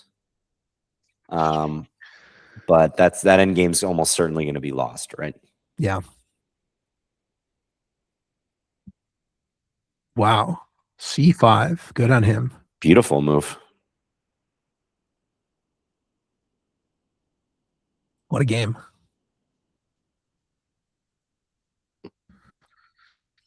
Yeah, I'm not seeing it. Pretty sharp, pretty concrete stuff. Maybe knight takes f2 was good if this is all working out. I guess we'll find out perhaps after the game. But yeah, if you don't have to play knight f6 here, we'd love to play knight takes f2. And Josiah said, I'm going to go for it. I was definitely blind. It's funny, we were talking about rook f3. And so I was like definitely on my radar. But then once I looked at knight f2 and pinning the rook, I actually forgot that now you have rook f3 as a move. Like I just didn't even think about it. It's very cool. So we'll see how that plays out. Oh, did he already... Is this live? Okay, he's thinking. Okay, so he hasn't made a move. Yeah. Well, should we go back to Shaybird? I mean, that game was Let's do it, nuts. yeah. And I, sorry to the viewers, we're ignoring the games in the other section for the moment. Maybe we'll take a look at them. We haven't even looked at the games from the previous round, but there's just a lot of action on all these boards. And it's such a critical round, too. Yeah. If Charles survives, I mean, he's in pretty good shape. Yeah, and all these games are relevant to the standings. Because if Jordan Tim loses, he's at 2. Yep. So if Charles wins, then he's at 3.5. Mm-hmm. So Sammy would be, if Sammy wins, then he's at 2.5. Right. So we left it after rook c7. As you mentioned, the check looked very good. And he moved his king here. Mm-hmm. So bishop f5, I think, is the most natural move. But there's also, queen e4, there's g6, I guess. So bishop f5 seems very, very much consistent. And as white, you're okay just, splitting the point potentially. Yeah. I think if I'm Charles, I am. I don't feel like he's better here. And he's in the tournament lead. He already played Sammy, most importantly. Exactly. Yeah, who hasn't Charles played yet? Has he played Josiah? I think he has not played Josiah. So Josiah, if it's alternation of colors is correct, then maybe he has white against Charles in the last round. That sounds right. That's true. I'm just guessing. So he'll have a complicated game ahead of him. Yeah, that's right. He has black against Josiah in the last round, who's a great player, but also the lowest rated player in the field. but maybe coming off a immortal game against Jordan Tim. We don't know. Yeah. He's a very dynamic player. No easy games in this section. So if we, categorize players into different buckets, like Josiah and Tim as White are probably the most, in Jordan Tim, they're like on the aggressive end for sure. So you'll know he has a big fight ahead of him. Yep. But you got to get through this game first. Yeah, and David Shabert plays Tim in the last round, and David has the white pieces. So for David, I mean, yeah, he wants to win this game, obviously, but if he draws, like, he's still got a chance. He's got a shouting chance. And if he stays true with the English, that's a nice curveball to Tim's curveball, because Tim, plays the Philidor Old Indian, which can be very difficult to deal with if you're like playing D4 and then D6 on move 1. There's a lot of questions how you navigate that. For sure. Although actually, I thought David was on 2 for some reason, but he's on 1.5. So a draw is probably going to eliminate him from contention. Well, Charles would be at 3. So, but yeah, we got Sammy in the mix too. Sammy's in the mix. Sammy. This is kind of assuming Sammy wins against Tim, which is not a given, but far from it. Yeah. And so, okay, we see a repetition once. See, this is why I kind of liked rook takes F5 if Black were going to play for a win earlier. I mean, maybe he'll still try to find a way to play this for a win. He might just be repeating and then play King H8 coming up. Yep. So you're saying here would have been a pretty dynamic path. Yeah. The check occurs. He always can go here. Right. So maybe he'll do this and allow knight F7. I think so. I think you're right. I don't think you're taking a draw. I mean, there's still plenty of life here, a lot of risk. Yeah. But this is your moment. You pulled the trigger with F5. Just worth remembering psychologically. Right. So he's all in. This is his moment. He wants to just complicate and see what lands. I don't think any reason for Charles to do much else here. No, so we're going to assume check. We're going to assume here. Knight F7. Yeah. Yeah. Take. And then Black has to find some further way to coordinate. Yep. Not simple. But also still, I feel like Black should be a little bit better. I like Black. I don't know, just intuitively. If this is your all-in moment, it's not a bad one. Compare the pressure against the pawn here to Samrug's situation with Tim. Entirely different story. Exactly. I'm okay with my king there. So I guess we'll stay tuned on this to see if the draw fails to emerge, which we don't anticipate it will emerge, at least yet. Yeah, unlikely to see a peace treaty. As Sammy, as you forecasted, Tim played knight E3. Looks like he spent quite a bit of time before committing to it. Yeah. A precious 10 minutes, if these clocks are correct, which we don't know. Yeah. So here's one thing I'm noticing, Dane. Can Black play knight takes D4 here?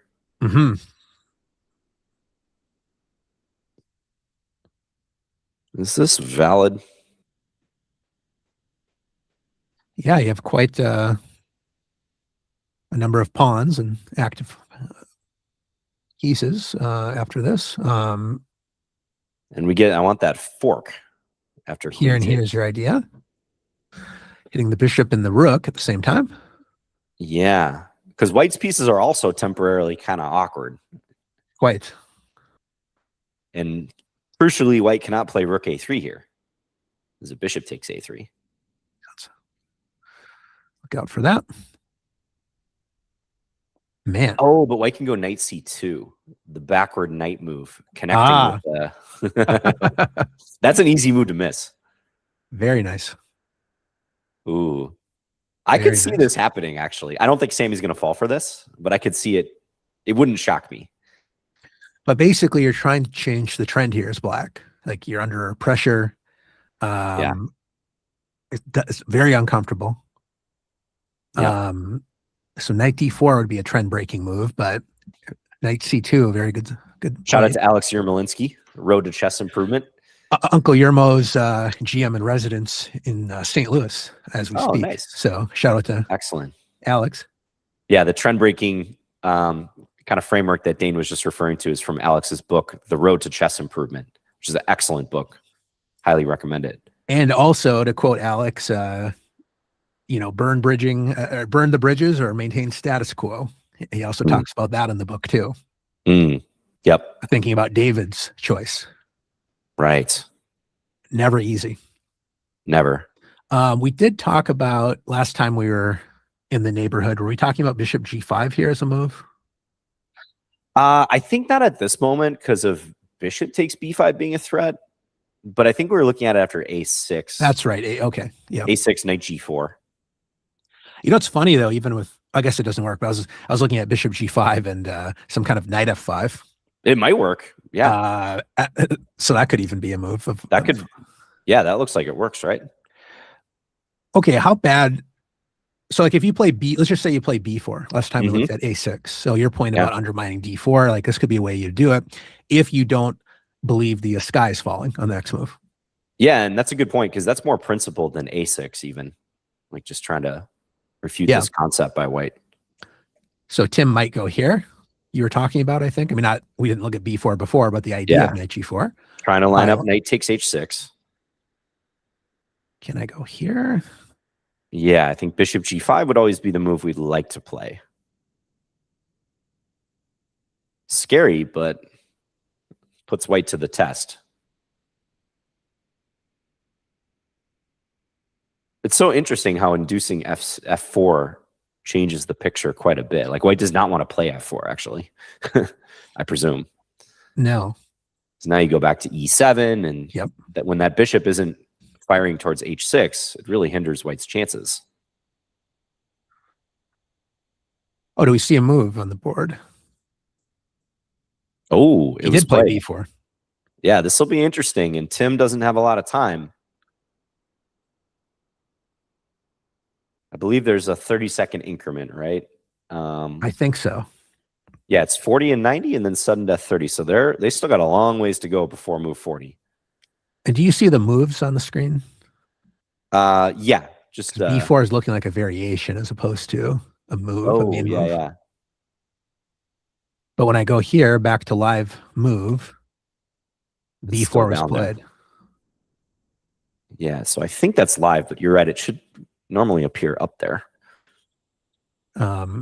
Okay, let's swing back to Jordan real quick. Sure. I see his clock is still ticking. So, whoa. Okay, so what happened here? So he gave a check and then took the bishop. Okay. Oh, that's clever. Yeah. You're saying like he's so resourceful. So rook g6. Yep. Looks like it should end the game, right? Not so fast. Queen takes g6. And they get the knight fork. Yeah, Jordan is so good at this. Yeah. And I don't know if that detail will make a difference, but it might, because Josiah had to take a pause to capture the bishop. Yep. I guess he could have maybe considered queen g3 as well, by the way. But he captures. Yeah, so you're saying throw this in first was possible? Yeah, maybe he doesn't like king f1. I don't know. So this is our current position. Wow. He played king f2, huh? King f2. Crazy. I mean, just visually, I would be shocked if black wasn't winning here. But I don't know. I've seen crazier things, I suppose. So Jordan is inviting queen d2. Right. And he wants to go queen e2 in reply. And the bishop is guarding f6. So it's not like some easy knockout. Yeah. And he's going to try to tiptoe, whistle past the graveyard here somehow by dodging these various checks that the black major pieces can give. Yeah. Now, I know firsthand how resourceful Jordan is. I was winning in a very tough game, but he kept forcing me to find concrete answers. And I stumbled into a concrete answer that I didn't want, which was a perpetual. Oof. And it's so frustrating to play opponents like that, right? Totally. You feel like you're playing ping pong, like Forrest Gump, like against the wall that just always returns it. Yes. Yeah. It's incredible. And how are you feeling like when you're playing that move? Oh, I'm feeling like I'm Mikhail Tal or something. Absolutely. Absolutely. I mean, I was kind of writing Jordan off here in the sense of like, I don't see a way to keep the game going. Yeah. But sure enough, seeing the forking distance of the queen and the king here. But even still, I think if you're Josiah, like you probably still know you're winning. Like I'd be very surprised just how open White's king is. Black's not even down that much material. Black could always grab another pawn if they wanted. Yes. All White's remaining pawns are weak. What would be your candidate moves here as Black? I mean, I would look at queen d2, just the most concrete line. Yeah. And if there's some queen f4. If I take on c4, I mean, how am I feeling about letting his rook wake up? Mm-hmm. So this is where I would start hesitating a little bit. Is rook b8? Excuse me, b6? Anything? Oh, interesting. Hit the bishop from that angle. Might be, yeah, because that bishop doesn't have a lot of options. That's an interesting move. If I move my rook here? What? Yeah, that. Oh, game over. Queen f5, White resigns. Ah. Josiah found a nice way to end Beautiful. this. Wow. Yeah, I was going to say rook g6 as well. That looked probably all these moves are good, to be honest. Go for the king. Nice. What a just congratulations to South Dakota. I think he's from South Dakota. Is that right? Yes, that's correct. Josiah Jornby. He just played a game he's going to remember for a long time. That was very, very nice. I hope the engine supports his sacrifices because it looked pretty sound from our end. Well, once we were skeptical of e5, and definitely the trend was in Black's favor here. Seemed like it, yeah. So it appeared. And then this move I really liked. Awesome move. Get out of the way of knight e4. Start creeping towards the white king. Yep. Bishop d3, star move. Yep. Taking advantage of that knight being the lone defender of h2. Yep. So if you take rook f3, removing the guard, big problem. Oh. And so I really, and even now, knowing how the game played out, I still really like your approach here with knight f6. Felt very nice to me, but it turns out, so it appears, the forward momentum was very much in his favor. Yes, and that's the move you want to play too. Like, yes. It's just so natural. Use the pins. This looks like a proper 19th century romantic game, you know? Yeah, I'm seeing some cigar smoke coming out of the board, actually. Yeah, right. The gold coins are being being thrown at the castle as we speak. Yeah, very nice, Josiah. Wow. And C5, just the star concept. Beautiful. If there were a brilliancy prize in this tournament, I think this might be a front runner for it.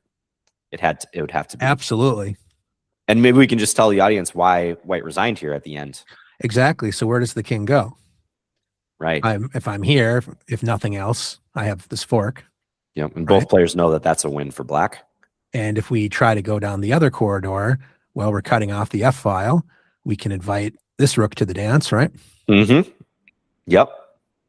You go here to guard your pawn. Well, now I visit you from this angle. And sayonara. Beautiful. Can we check? I know we don't want to use the engine much, but that moment where Black played knight takes f2. We throw the engine on that real quick. Yes. Hodge, your move is the star move. Okay. Knight f6. But knight takes f2, still a tiny bit better for Black, along with rook takes f3, by the way. Yeah, good point.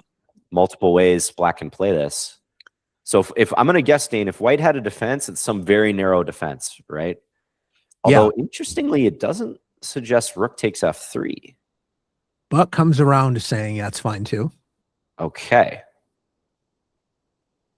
Queen f3. Oh, wow. Queen.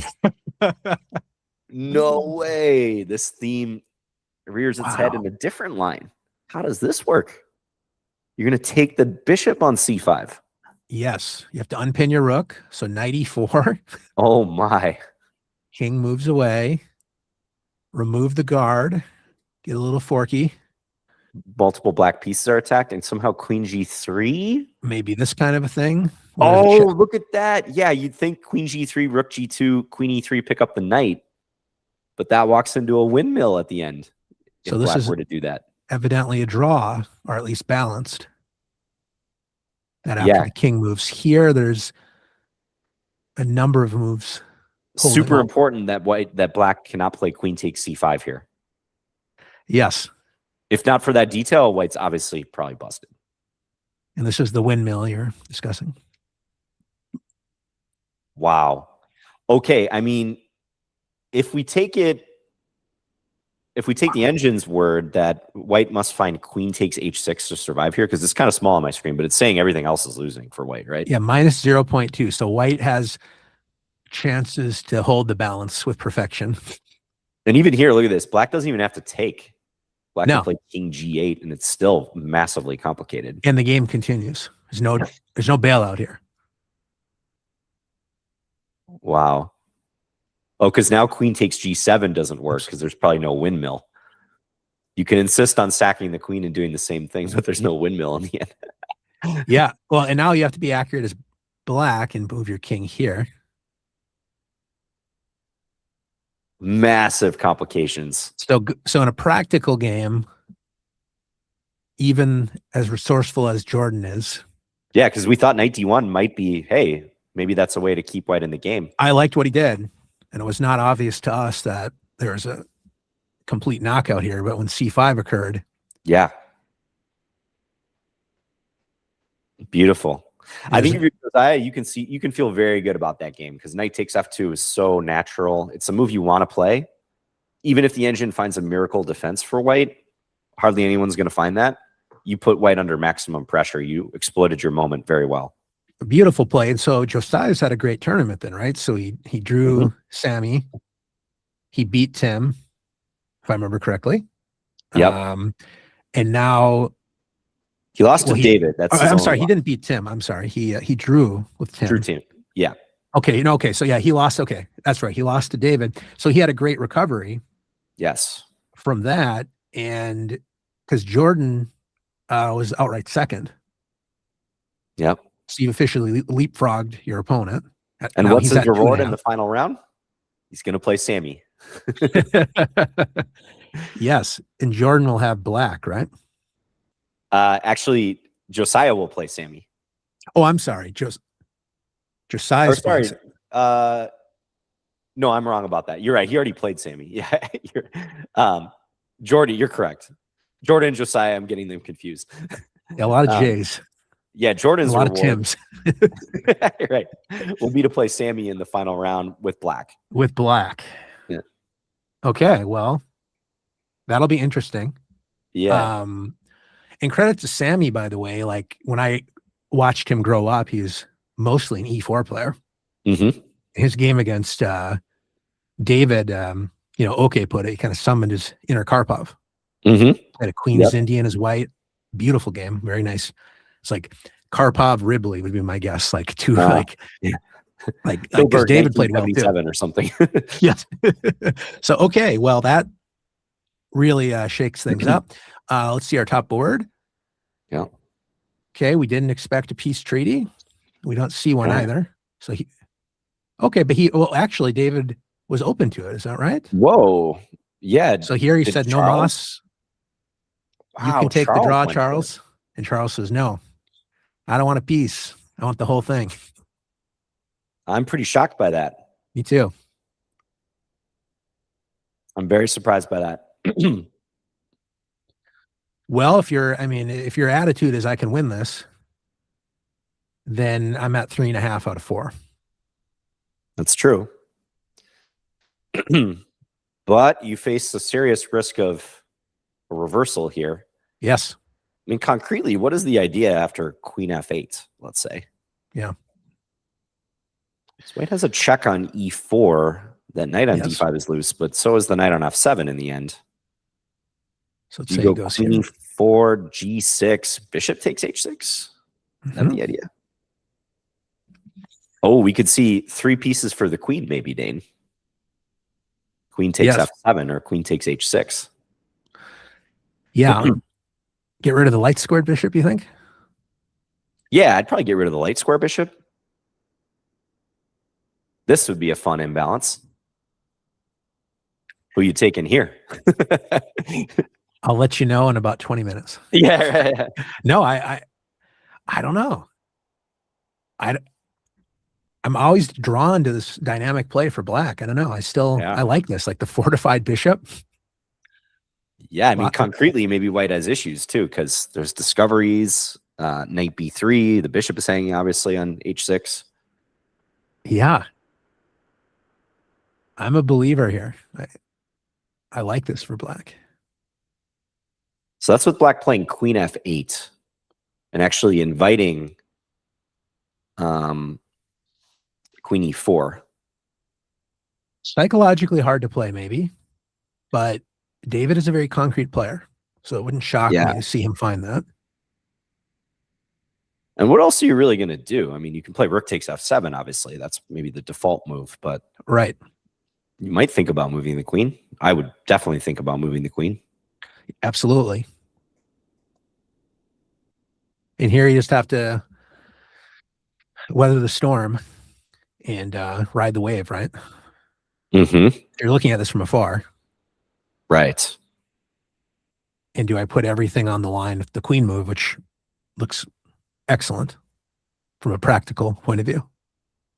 Yeah, and moreover, exactly what David wants, we would think. Yes, exactly.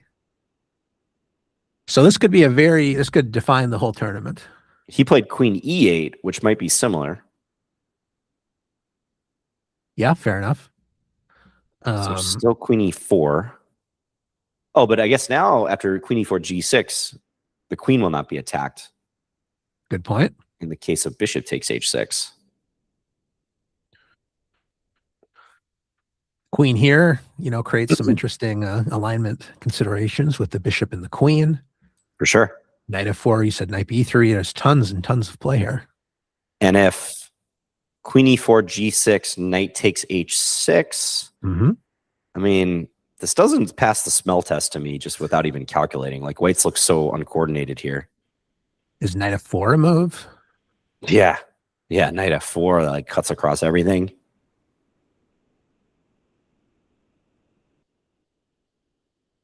Wow. Really surprising by Charles. I think he might, especially if this game doesn't go his way coming up here, he's really going to regret not taking a draw. And I guess the psychology too here is this: if you're white, like what indication do you have that this is better than the draw? Like what would be the follow-up in your mind? I think the strongest thing would be what you said, like not even a position on the board factor. I think he maybe is thinking, well, I can just win this and go home, basically. Which is maybe not even totally true. Like if he loses his last game, but he is playing Josiah, who, despite coming off a brilliant win, is the lowest rated player in the field. Yeah. So, yeah, maybe he's thinking that David's showing a little hesitancy, and maybe I should strike. But I can't imagine knight f7 is objectively a good decision. No, and if you're going in, like I would definitely, as Charles, be thinking David's going to go all in at some moment. He's not going to be happy with a draw. So once I see him repeat twice, maybe I start to get confident. Right. And say the trend is shifted against him. It's also kind of odd in terms of the move quality, right? Beyond the psychological factors, because if on knight f7 you're assuming that that you're gonna get the exchange back or something, rook takes f7. Wouldn't you play knight d7? Oh, knight d7 might allow rook takes e6 though. Yeah. Good point. Yeah. Okay. So maybe knight f7. I don't know. But my concern is I just, how do I mobilize the rest of my position here as white? Yeah, absolutely. Queen e8. And maybe you just look this far, right? You say, okay, queen's going to move. I have check, and then this is falling. I'm making progress. Like, could he throw in a check? I don't think this quite works, but I was looking at queen h4. I was just trying to understand what he's seeing with Right. optimism. Yeah, it's that must be examined for sure. I think you run out of pieces. Queen Though, h4. or Because does that work? black can always start knight takes e3. That's the annoying thing. Although I guess here that's not possible yet. Because if you take immediately, I think is that mate? Am I seeing that right? So rook takes e6. Or no, I'm hallucinating. I think it's close. Yeah, it looks close. I don't think. No. Oh, you do have a mate with the bishop coming into h6 at the end. So check. Oh, and the black can play king f6 though. Right. So if he goes here, then we do have mate. Yep. Now I guess you're trying to find a draw. Presumably. Yeah. Am I getting it? Maybe. G5. Now king g7, and I can hide on g8. You won't have a check on h8. Good point. Yeah. Very good point. No draw. But yeah, queen h4 is an interesting move. Yeah, I'm just trying to figure out what he's seeing that gave him some optimism. Right. So we're worried about knight f4. If there's nothing else, I mean, there's a lot of things in the air, but I just mean if black can play a move like knight f4. Yeah. We check that line again. Queen h4, rook takes e6. Yep. So queen takes is obvious, but yeah, I guess it kind of has to be queen takes because the queen is hanging. Okay, but we don't have to give up our knight immediately. Yeah, it does feel like white's running out of gas, though, doesn't it? It's a lot of pieces black has. White's pretty much trying to attack with their 3 pieces. Bishop, knight, and queen. Like, there's no pawn storm. There's no rooks joining. Yeah, it doesn't feel like it should work. Right. So if you're not doing that, what are you doing? The knight has no easy way to extract itself from the drama. Yeah. And maybe we can come back to this because I see Tim is getting very low on the clock. Yeah, let's do that. So we left off at b4. Yes. And a lot of moves have been played. Okay. We forecasted this. Yep. There's that bishop g5 move. Not disappointed to see this move, to put it mildly. Yep. Bishop improves. Now knight e5, trying to land something on g6. Okay, so he takes with the bishop. Takes with the bishop. Interesting, yeah. Curious. Pawn takes, and Tim gets to reopen that diagonal towards the pawn on h6. Yep. And he says, I don't mind. Yep. Fair enough, right? There's no threat, evidently. Queen d4 is in the air. Yep. So rook a4, yeah, Tim trying to use all his pieces, defend. Dreaming maybe someday, getting over to the king side. Knight e7, good consolidating move. Yep. Bishop g5. And queen d7.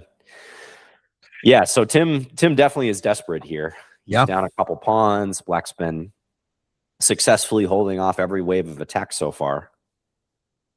Yes. But maybe it's not too late to do his own Josiah Jorenby impression. Got to embrace your inner Josiah. Yeah. Man. I mean, could you do something crazy? Yeah, you'd love to play d5 and then sack on h6 and get the other rook over somehow. Yeah. And for now, black can just calmly take your rook, right? Yeah. Looks like black can take everything. Wow. Also, if you play bishop takes knight on e7, black might just take your rook there too. Good point. Not even take back.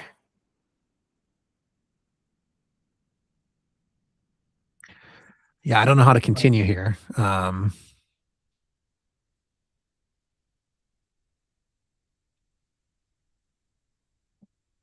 All else fails and you're nervous, even the knight can go back home and hold on to everything. I I don't see it.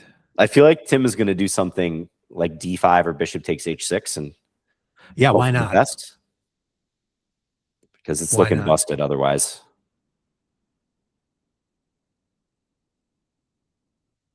So take maybe. I think we Yeah. can. Is there any reason Well, we should? there is taking queen g5, but then your knight g8 move probably comes to the rescue. Just calm, collected defense. Yeah. Trying to look for any sort of swindle I see, but not seeing much. No. He sort of faces the same problem Charles faces, is that both these attacks developed with pieces rather than pawns. Mm. So you haven't really truly weakened the enemy king. Okay, he plays kind of a temporizing move, bishop c2. That's probably not a bad option. Defend the rook. Okay. If I'm black, I kind of like just sticking a piece on d5. Mm-hmm. Maybe bishop d5. Sure. Keep him down a rook on the king side.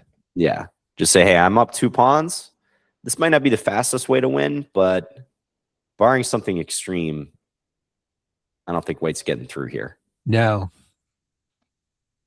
No, if you have a knight g8 bailout too. Yeah. Knight g8, knight g6. Yeah. Yeah. So Bishop e4 probably makes a lot of sense too. Try to deflect. get rid of that nonsense. Yeah. And create some more hazards on the road for that rook. Exactly. Open up your rook. I like that a lot. Open up knight f5. I guess Tim now there's ideas of queen takes c3, but it almost feels like you can't take that pawn with rook c8 coming. Exactly. Yeah, it'd be interesting to see what Sammy plays here, but looks like many good moves at his disposal. Yeah. And Charles is still thinking. Is that the case? Okay, so we did see queen e4. Mm-hmm. Will we see your queen h4? He's probably calculating it, Dane. Well, I'll make it Charles's queen h4. It's not mine. I don't want any responsibility for this. He can have it. Like a professional commentator, just absolving yourself of respontality. Any good Bob Dylan song, right? You just got to be vague enough, and the answer will blow in the wind, and you'll be a prophet. So I gotta embrace my inner Robert Zimmerman. Nice. But yeah, this is tough, man. I mean, a David victory would really shake up the tournament. That's the max chaos outcome. Yeah, because Josiah's 2.5, right? Yes. And Samrug, if he wins, will be 2.5. Yep. David would be 2.5. Charles would be 2.5. Sorry, I think Josiah is 2 because he lost again. I'm sorry. Yeah. So he'd be 2. But Samrug and so a David win would be David and Samrug. Correct. 2.5. Catching Charles. Correct. So we'd have a 3-way tie for first going into the last round. If I'm reading that right. All on 2.5. And who's the third? Yeah, with Charles being the third. Yeah, exactly. Yeah. And David would be playing Tim with the white pieces. That's a objectively probably good pairing for his chances. Yes. Sammy with the white pieces against Jordan, and Charles black against Josiah. Really interesting scenario where you've got 3 leaders who are not going to face each other in the final round if that outcome holds. Yes. Like it's all in other people's hands. I don't see an off ramp here for white. I don't either. Like white had the option and David invited it with the repetition twice. But now it's like, what do you do? Your most active pieces are kind of marooned. Yep. All of black's pieces are kind of together. Mm-hmm. Remember they talk about Karpov, his pieces would feel like they were all connected by an invisible string. Mm-hmm. This feels pretty close knit, and I like David's position all of a sudden. Not just like it's complicated, but just like maybe objectively, it's very hard to suggest a move here for white. For sure. And as you were speaking, I was just reviewing. It's a little bit early to say this, but I was reviewing the tiebreak rules. So there will be a played tiebreak in the case of any 2, 3, or more way tied outcome. But not tonight, though. I don't think so, no. Yeah, definitely not, because like if it's a 2-player tiebreak, this is the premier section for the state championship only, so premier section we're watching here. They'll play 2 games alternating colors with game 90 plus 30. Got it. Followed by 2 games alternating with game 25 plus 3 if needed before they get to Armageddon. So yeah, that would have to be scheduled on a different weekend, most likely. Yeah, that's pretty consistent, because I think Tim and OK played in a playoff for the senior championship with Leonard. Correct. I think it was a 3-way playoff that they did. Yeah. Yeah. So if there's a playoff, it'll take place on a different day. Yeah. Yeah. Wow. It's you couldn't ask for a more exciting weekend. No. Like truth be told, like when I looked at it, like you're absolutely right. There's a lot of underrated and very dangerous players. Mm-hmm. But I'd still, would bet on Sammy versus the field. Not as an obvious choice, but just I think that, he certainly is the favorite, and I would not have predicted we'd be looking at this Sunday morning kind of outcome, where he's fighting from behind and we see Charles, kind of controlling the whole tournament. Right. Yeah. Charles taking down Sammy seemingly with ease. Like Sammy just happened to wake up on the wrong side of the bed, play a bad game that day. That really created max chaos in this tournament. And Charles, in that game was kind of like a come and get me approach. Mm-hmm. He got the IQP, I think, C3 Sicilian. He said, I don't have to draw, but Sammy needs to win, with his ambitions. I think he played it perfectly. Well, and I think Sammy more or less miscalculated something pretty early, because there was this knight e3 fork in this Alapin, I believe it was. After, bishop g4, there's the knight e3, and then there's some sequence of trades where I think he was just done. Yeah, exactly. Like Sammy almost didn't give himself a fighting chance in that game because of an early, really big tactical inaccuracy. And the psychology there was good, though, from Charles's point of view, where it's like, I'm solid. You have to, prove something. Yeah. I'm going to sit, at least for now. And that was kind of what happened in this game, too, where he was okay. He was just like, okay, I'm going to chill. Yeah. So we're awaiting the big question. Like, did Charles overplay his hand here? Which, according to what we see, it really looks like he has. I don't think he's losing yet, but I would be surprised if White was better here, or even equal. Because your point, we were talking about a queen sacrifice, right, after here. Mm-hmm. And do you even have to sack the queen? Right. Do you even have to? Rook takes f7 is available. That looks really problematic as well. Oh, yeah, because we were looking at this in the queen f8 version where the queen was. Yeah. Good point. Yeah, and you brought that up. You said because the queen isn't on f8, now you don't even have to sack the queen. So that looks and that black really bad. Guards the h4 square, so there's no queen h4. Exactly. So that looks like a dead end. I think you're right. You picked up on it before I did. I wasn't even looking at this move, but I think queen h4 is what he was relying on in this whole sequence. Did he just take the pawn? Is that the live board? Looks like it, yeah. So knight takes h6. So now he officially has 3 pawns for the piece. Yep. But they were hard-won pawns, and his coordination remains highly suspect. So I think I was mentioning knight f4. The bishop could check the king, but that does not feel good. Yeah, knight f4 is that's a big move if it works. So if I go here,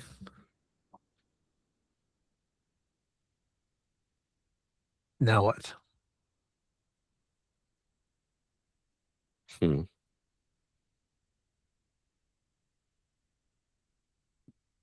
we try bishop g8? Mm-hmm. And then king h8 maybe? I don't think we even need to get involved with mean, maybe king takes h6, bishop takes f4, g5 also works, but king h8 comes to mind for sure. Yep. Yeah, I don't want to rock the boat here as black if I can stabilize. Yeah.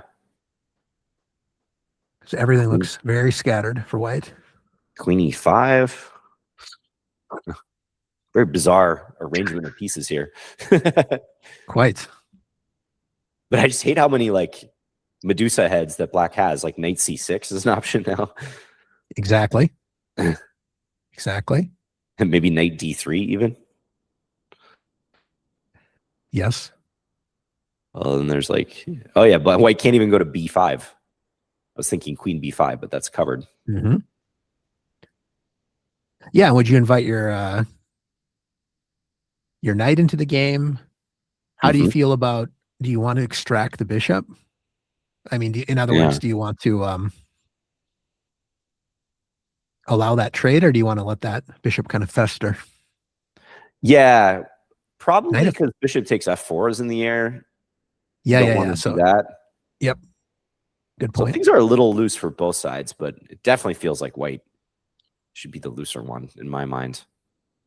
And what was that line? That was with knight f4, which is just one of several options. Yeah. Yes, there's by no means obligatory.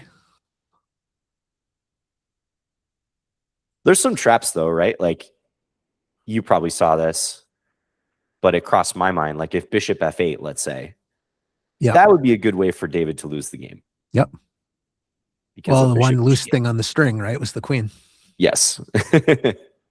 So that's how you could lose the game, thinking you're, unveiling a double attack on the knight and the bishop.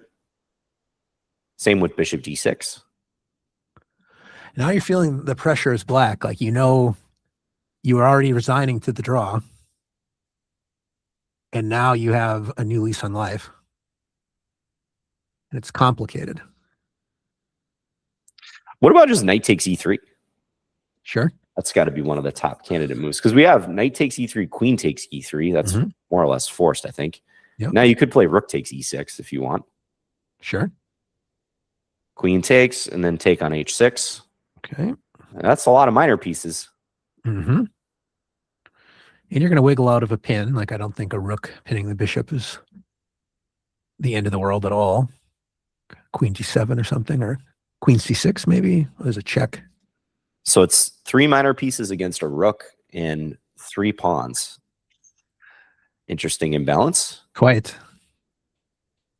But again, just with the pawns not really being a factor, nor the rooks even yet, I just always feel like black is going to be better here. May not be an easy conversion, but this is the moment that you wanted. Like, if you could get into this situation, and basically a must-win as black. You're getting into a time scramble shootout, and probably easier to play as black in that line. Yeah. With what you were mentioning. So that's for sure a line David's going to be strongly considering. Just knight takes e3, rook takes e6. Go about your life. Yeah, I like that a lot. If he sees nothing better, he can do that. And maybe we can switch to Tim's game. He's getting very low. Yeah. Bullet situation for Tim. So what happened here? So there's your move, knight g8. Knight g8, no mates, right? Didn't Larson say that? No, it was f8, but g8 works too. Okay, so like you said, he might take the pawn. Look at this shot. Boom. Ooh. Wait, what's up with that? King takes? What's the point? Rook c8? Okay. Oh, that happened. Okay. He wants queen c6, I guess, after the queen moves. Nice. Sammy is confident. That's one thing I really like about his play, among many things. Like, he's very confident when he sees like a tactical or concrete idea. Yes. Okay, so can you just check and take the bishop? Yeah, seems to be the case. Maybe Tim can continue kind of struggling on. Let's say king g1, queen takes c2, trade everything. He'll take on a7 at the end. Sure. His back rank's not looking too hot, though. Black might start thinking about checkmate ideas. Yeah, and I'm not making the moves because I think we'll see them very quickly. Yep. There we go. So yeah, Probably you're does saying have to trade swap, here. take the pawn. Yeah. Yeah, he's going to do that. You play like rook b8 after that, though? Yeah, that sounds a little weird. Probably forces like rook a1.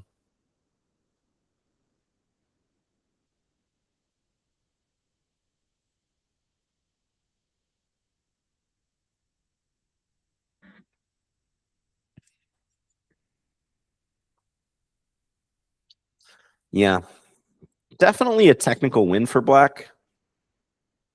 But Tim might force Sammy to solve some problems along the way.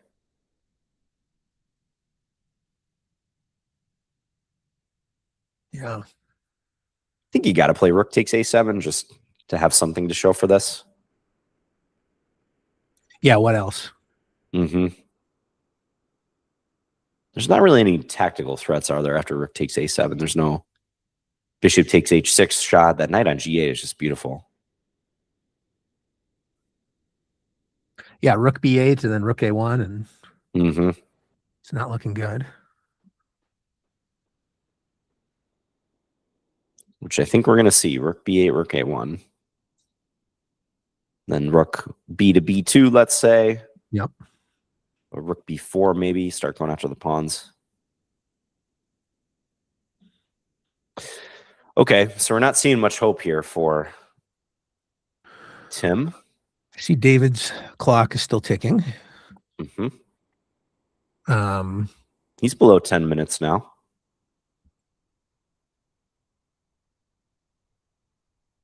Oh, so he did play the move that you predicted. Seems like a very practical choice. Okay, yeah, so he took. Now debating what to do here. Rook takes e6 is by no means forced. No. What about queen c6? Is there a concrete problem with that move? Okay, he went. Ooh.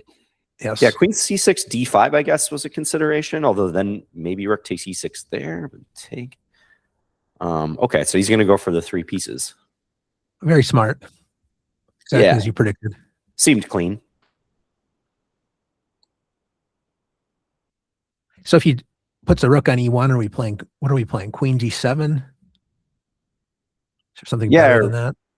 Maybe queen f8 also. Although you'd have to be cautious about rook e3, rook h3, I suppose. Right.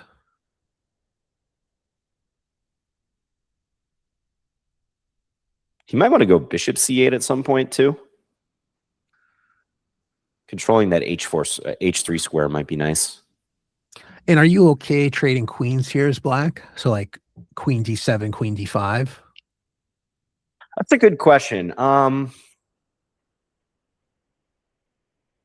think I would prefer not to trade queens if I could choose, because it does feel like if Black can gain control here, White's going to very quickly be forced on the defensive. But I think if you trade queens, you still have very good chances to win. Because that D pawn, I think we pretty much have to assume that D pawn is lost for White. Yeah, so what is Charles playing here? Like, is he moving a rook to e1? Yeah, that seems pretty logical. Rook e1. And yeah, I mean, say you play queen c6 now. Yeah. Yeah, the check is harmless. That's a good point. I was like spending unnecessary concern over that response. But yeah, it's not anything we should be worrying about. And to your point, keeping the queens on if they go down that path. I just don't like White's. But now if queen takes c6, maybe there's some temporary logistical problems for Black. Yes. With rook coming to c1.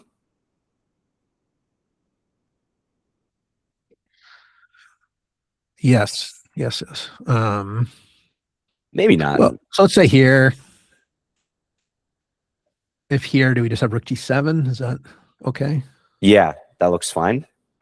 Although even there, yeah, no, that looks fine. Maybe d5 instead of rook c1. Mm-hmm. Knight d4, I guess. Yep. It's just always this activity starts to come in. And now white can't even play rook c1. Because of trading in 92. Yep.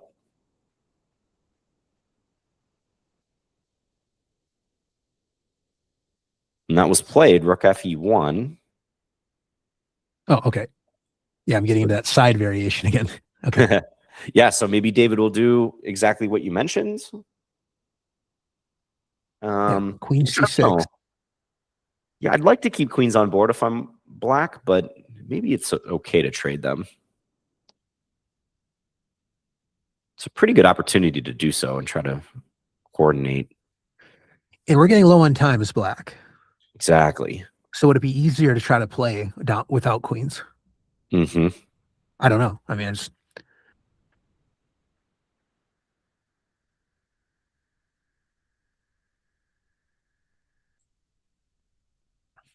Yeah, the position is still definitely messy enough where accidents could happen here to either player. Yeah. It's an interesting practical question. I think I might trade if I think I'm coming around to queen c6. It doesn't quite force it, right? Because queen h3 is an option for sure. Maybe that's even white's better way of playing. There's stuff like rook e6 here, although queen c1 then could be an answer. Maybe white throws in b4 or something. Sure. Still a little loose for both sides.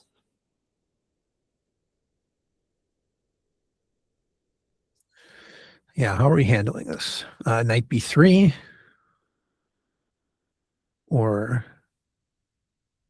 knight c4? I would think knight c4. You can anchor the knight too, I suppose. There is rook e6 type stuff in the mix too. So also wondering about that.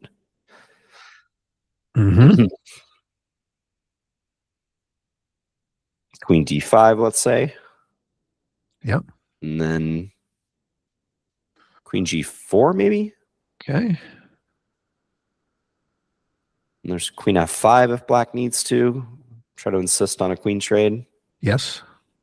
I like that. Yeah. It feels like black's going to get control in some way. Let's go back to live. Okay, still thinking.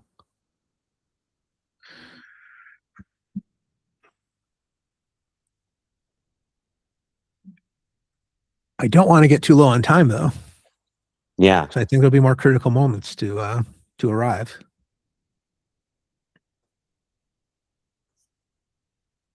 You want to click through the expert games real quick? We've been Let's do it. Ignoring that, but yes. So Irene is leading, right? I think that's right. It looks like she won again. Irene Fay from Iowa. Yep. Did she recently get the NM title? I know she's been chasing it. Oh, really? Wow. Yeah, I don't know.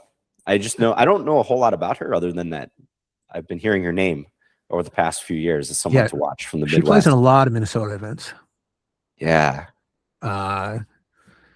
Okay, so you know some things about the Londons, to put it mildly. How do you feel about black taking here? Yeah, I don't like playing these Londons with e6 all that often, even though this is like a totally normal line. Mm-hmm. Intuitively, I would prefer not to make this trade. Yeah, I think usually castling and they do some maneuvering before trying to commit to that. Because we see a lot of like simplification here. Yeah. Structurally speaking, and I don't know. Wow, black castle queenside in this game. Okay. Yeah, let's kind of zip through. Charles made a move or David made a move, by the way. So cool. Yeah, we can just get the TLDR of this game, maybe. Yep. This already looks really nice for white. Somewhat better, maybe clearly better. Yep. Okay. Simplifications.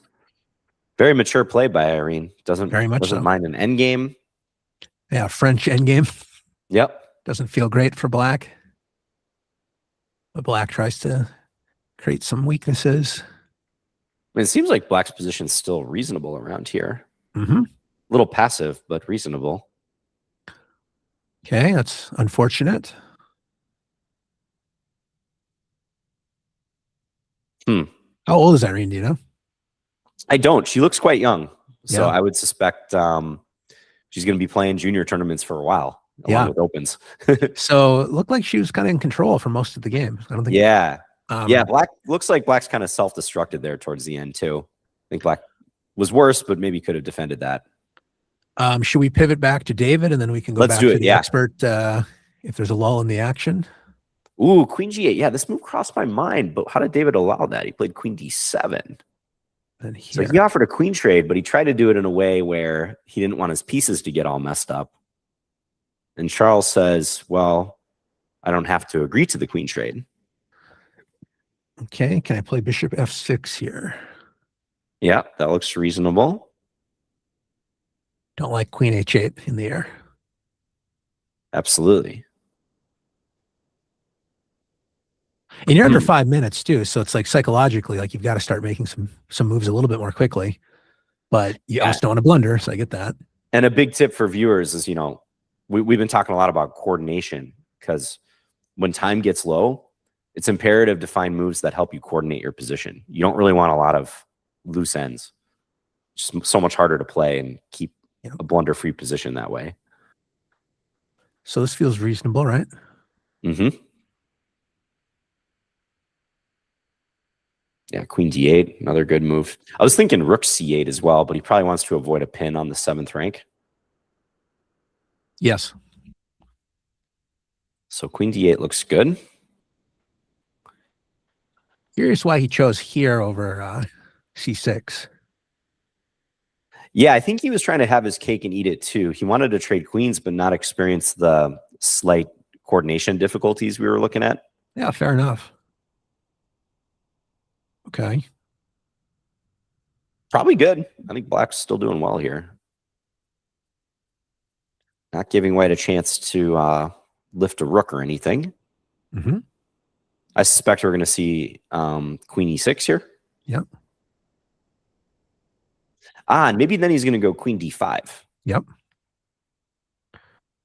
Okay, now we're getting to a similar story, except up a tempo, right? Because we're looking at here in check. Mm-hmm. So now you're more active. Coordination might not be as bad with the definitely congestion. Definitely better if that exchange of queens takes place on d5 for black. That's really convenient. Even in the endgame, that IQP remains relevant. Yes, good point. Now, if you're black here and they throw in a check, mm-hmm. do you bring your king back to g7? Or do you keep offering a trade of queens? I mean, how do you... Yeah, close call. Queen h5 looks legit to me. Yeah, I like it. King g7 probably also good. Sorry, he went here. So now queen d5 should probably show up fairly quickly, right? Yeah, I would think so. I mean, for what it's worth, the d4 pawn is also hanging. Good point. I was completely blinded to that. I'm so conceptually driven to simplify. I'm missing. Well, strangely, I think like Charles is doing the right thing. Like he's trying to get black to take some mini risk. Yep. Like you might not want to take that pawn with queens on board. Yes. Yeah, it's not going anywhere, right? That's the advantage of not taking the pawn. Okay. Ooh, so this happened. Queen d5. Moment of truth. Yeah, both moves look good here. King g7 or queen h5. Probably slightly lean towards queen h5 just based on how he's been playing. Mm-hmm. Yep. Very close. Yeah, I like queen h5.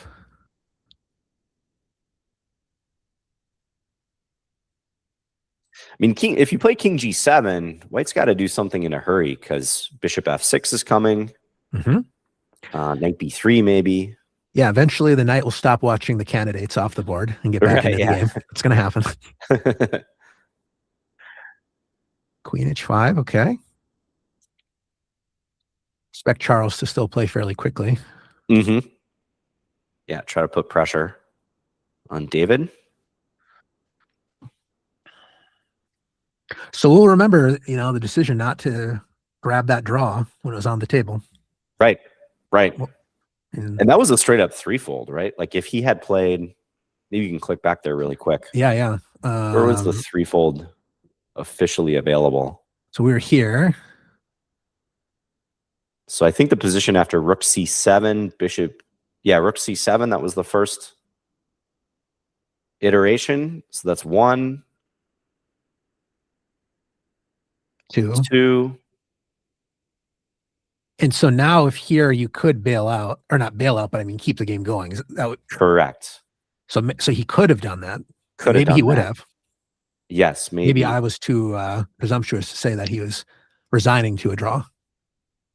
But I don't think that works for black in this instance, right? Because queen takes f5. If you go to h8, you always get forked. Yep. This is different than the line where the queen ended up on f7, because you have e6 available at all times. So queen e6, and black has to agree to the draw in some way. Yeah, there's still no way out. King h7, queen f5. Yes. Okay. So the draw was there. Okay. Yeah. Charles definitely passed up the draw. Okay, so he went g3, g5. Mm-hmm. I like it. Black's doing the right thing, I think. Yep. Check again on h3. Rook is hanging on c7, but not hanging because of mate. Mm-hmm.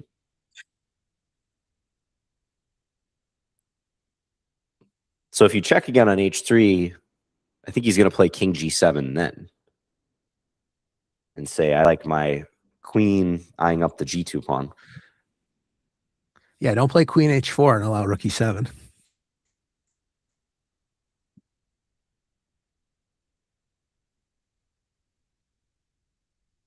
I wonder. Yep, that just happened. Whew. And if rook e5, there's queen or rook c1. Yes, well spotted. Or rook c1.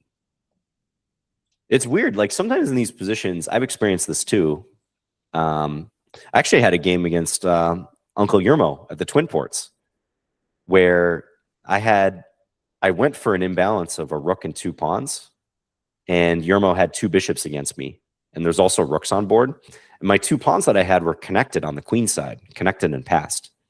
And I thought it would be, an asset to have those, but he very quickly blockaded them. It's interesting how like white has a 3-1 majority here, but it almost feels like white is the one who has trouble moving it. Yes. And consequently, white has problems with their king on the back rank. Because you can't really ever play g3 and just toast your light squares and allow queen d5. f3 blocks up a lot of your play too. He might have to play f3 at some point, but okay. Yeah, so David is still in the hot seat, though. Definitely on the clock. Yes. Rook D. I like Rook D1. I think Charles is doing the right thing. Trying to keep major pieces on board, trying to coordinate, play fast. Where do I want this knight? We've been asking that the past 20 moves or more. If we could teleport it to D5, we'd be very happy. Yes. I think we still need some consolidation moves here. Like, it's a little tricky, though. Like, if you move the dark square bishop, you might allow rook E8.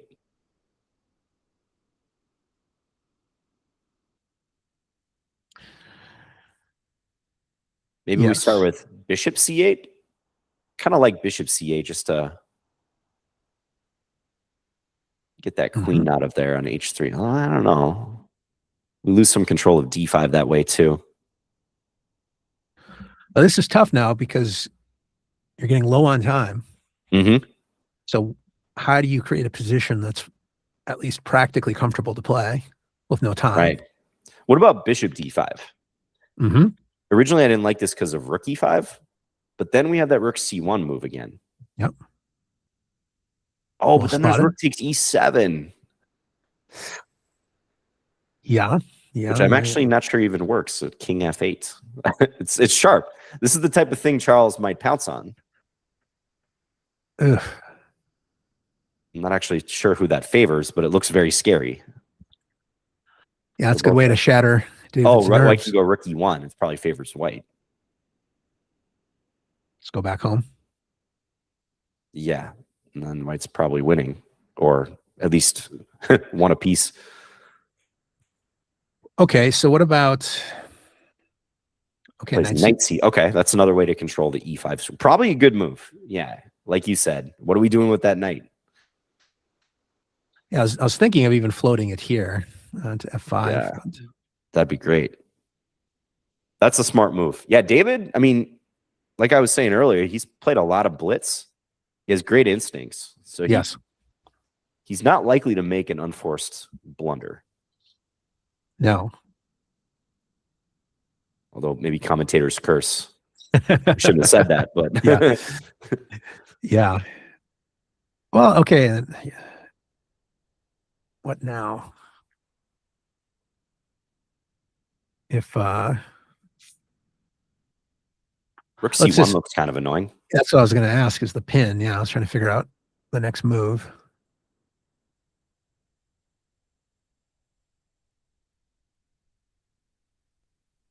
Threatening b3.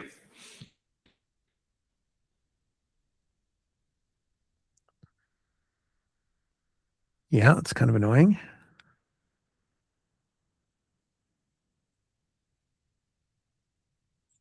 There's like this slight lack of coordination remaining in black's position, which is enabling a lot of these shots we're looking at for white. Oh, he went rook d3. Rook d3. Okay. Rook c1 looks kind of interesting. But yeah, he's keeping up the pressure. Yeah. Okay. Okay, nice move. Guard g3. Oh, so and there's no problem yet. No rook e8, because now queen c1 is checkmate. Yep, so it's worth pointing out. Man, I'm feeling the pressure. This is great. Yeah. A couple of nice moves, though, by David. Knight c4, bishop d6. He's playing principally here. Yep. And again, you can see this problem by white, which pawn to push. Like white's trying to operate based on piece play, because none of these pawn moves are really that attractive.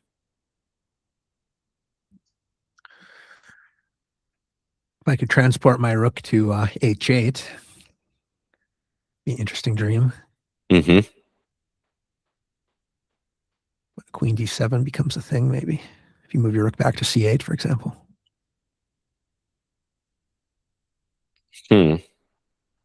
Could you do something kind of wild here? f4? Okay, he does push pawn. I was wondering about b3 as well, yeah. He's going to try to sideline this knight.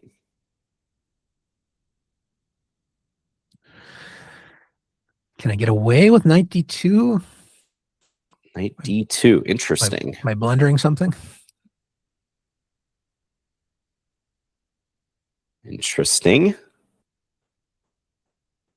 Don't know that you're blundering anything. Doesn't. Another move that looks a little loose, but yes. Well, what is his idea against just knight takes a3? Okay, fair enough. To purely displace the knight. Yeah, how does white make progress after that? Whoa, rook e7. He really wants to take advantage of that back rank. Yes. Oh, okay, yeah. Wow. Interesting. I don't know that I would have thought about that move, but it might be good. Yeah. Well, if he can start asking questions to Charles and reverse the interrogation role, that's going to be good for him with no time. For sure. Or limited time. I think now I'd go rook d to d1. I think you have to admit that the rook lift has been covered successfully by black. Okay. Maybe now do you play your knight d2 move? Yep, knight of 3's in the air. I like it. Looks a lot stronger when, the rook on d3 isn't covering. And if you trade rooks, I can take with the queen, right? Correct.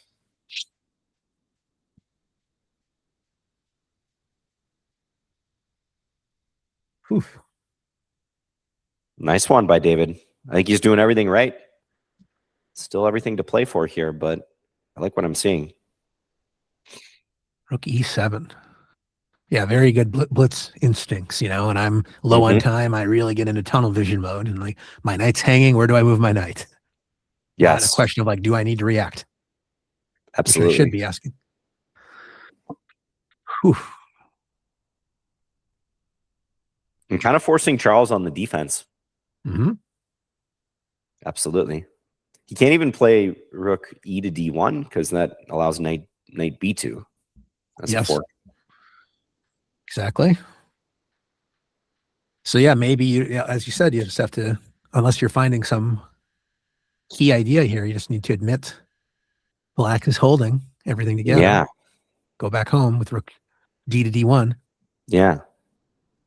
And it's just, again, really funny with all those pawns. White still has a weak back rank. Yeah. Man. Yeah, I think he will play rook d to d1. I think so. I don't see any other move. I mean, maybe he'll play like rook a1 or something, but it looks wrong. Yeah. Yeah. That's not impossible. Then how are you coordinating? I mean, black's not fully coordinated, but the rook is on the bench. Definitely on the bench. Black might still play knight b2 even here. The knight's actually kind of hard to take advantage of. Or knight b2. Oh, sorry. Yeah. Hit the rook. Yes. Yes. Where does the rook move? Rook e3 or rook c3. And if rook c3, I was thinking queen d2, start wiggling in. Yep. We're definitely on the attack now. Probably have to play rook e3 there and hope for the best. Here you're saying it? Or right away after knight b2. Yeah, go here. Yeah, yeah. Yeah.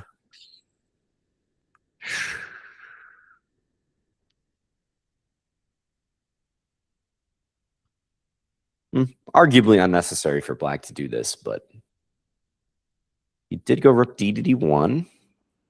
Okay.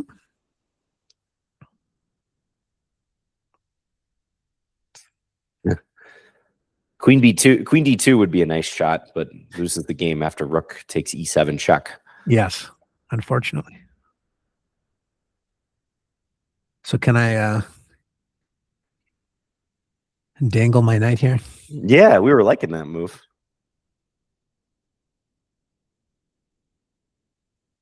It's not my state championship on the line. Man. Looks nice. And if white plays rook takes e7, then what do we think? Can I go with the queen? Yeah, queen takes looks good. Probably both captures are good. I was thinking if there was bishop takes, if that was better to keep queen takes g2 in the air at all times. Because white might try to bail with queen e3. So it's nice that we can just mate them. But probably both are good. I mean, queen takes looks awesome. Because, like, say you take with the queen here and white goes queen e3, and you just trade. And then this is probably winning, almost certainly. Grab the pawn, the knight. Probably, yeah. Probably grabbing is good. So if you push here, I can always get here. Yeah. Yeah, and I guess e4 is not even possible. Yeah, black should win this. So he took the pawn. Took on a3. Yasser Sarouan approved. Yeah, I liked our knight d2, actually. Again, David, I think is showing like the era he grew up in. We talked about it earlier. Yes. Like the engine might prefer knight takes a3, but I just wouldn't even want to risk that in time pressure. Yep. I like knight d2 because it's towards our other pieces. Exactly.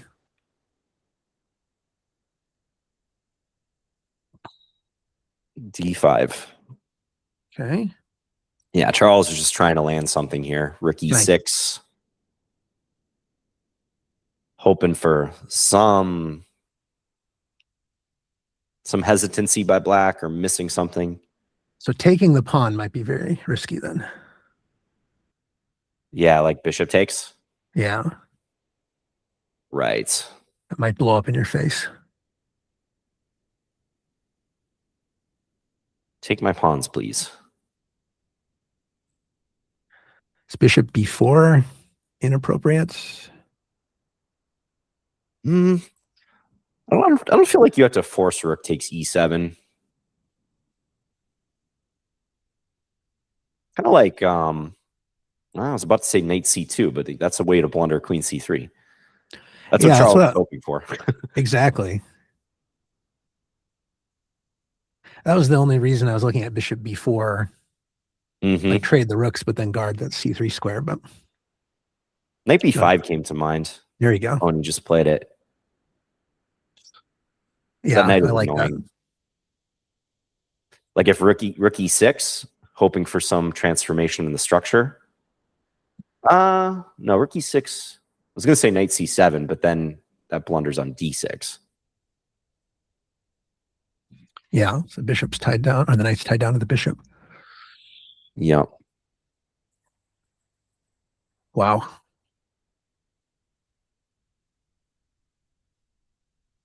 Looks like black should be winning here, but it's not so simple yet. Maybe bishop takes d5. Maybe now you can do it. Yep. And we take with the queen.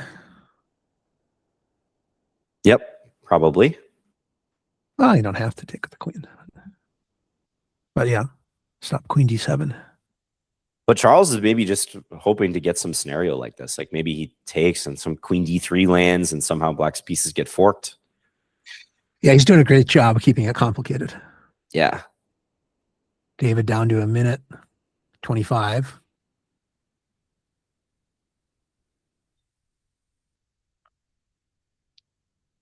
Living on increment. Yeah.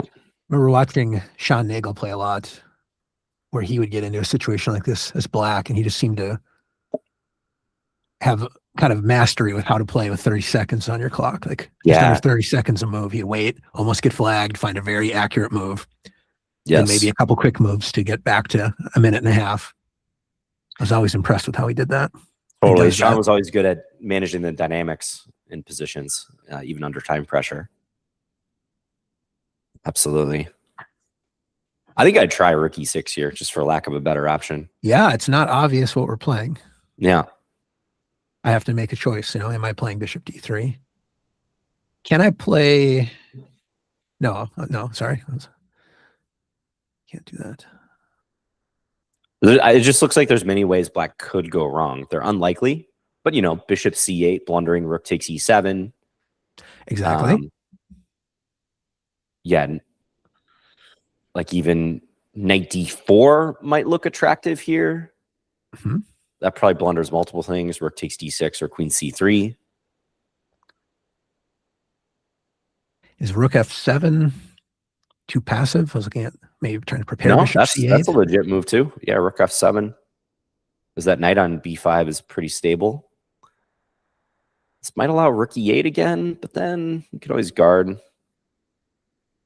the back rank. Rook f8 or not rook f8, queen d7. Yep. Might have to go bishop f8.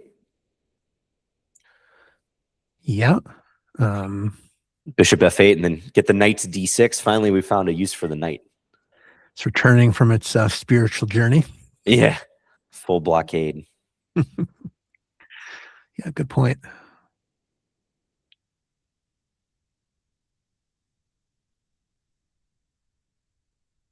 Okay, so what did he do? Still thinking. Okay. Still thinking. Getting thrown off sometimes when the live move turns into like a sub variation. I think he's going to play rook e6. I just have this feeling. I actually think he should have played it pretty quickly. Yep. I don't really see any other decent way to shake this up.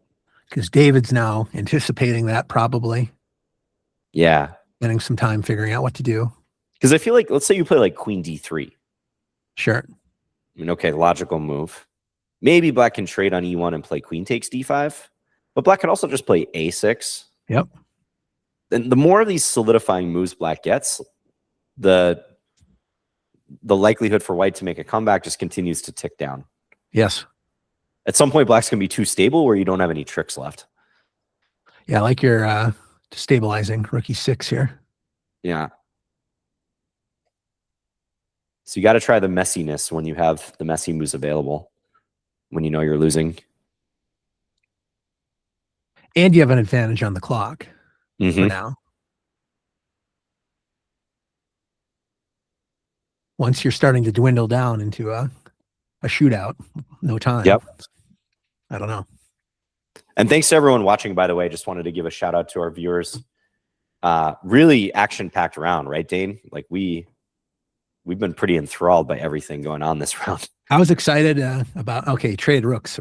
Yeah, I was very excited to for this round in particular, and it did not disappoint. Yeah.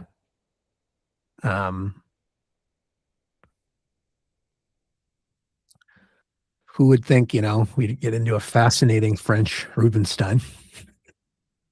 Yeah, right. So queen d3. Yeah, I just don't like this from Charles because now it feels pretty easy to play black's position. Knight c7. Yep. Yeah, now you have stabilizing moves.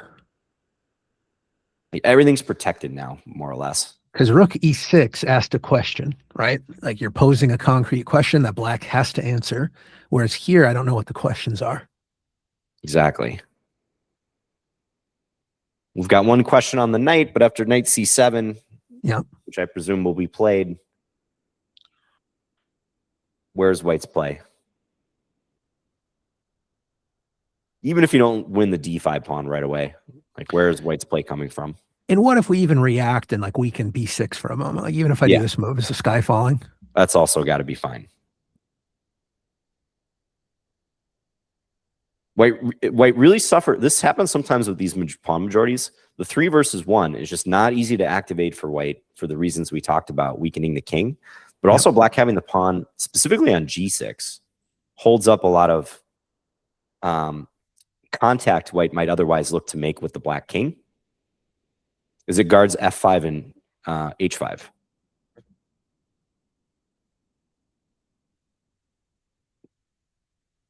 What would you play here? Would you go a6 or knight c7?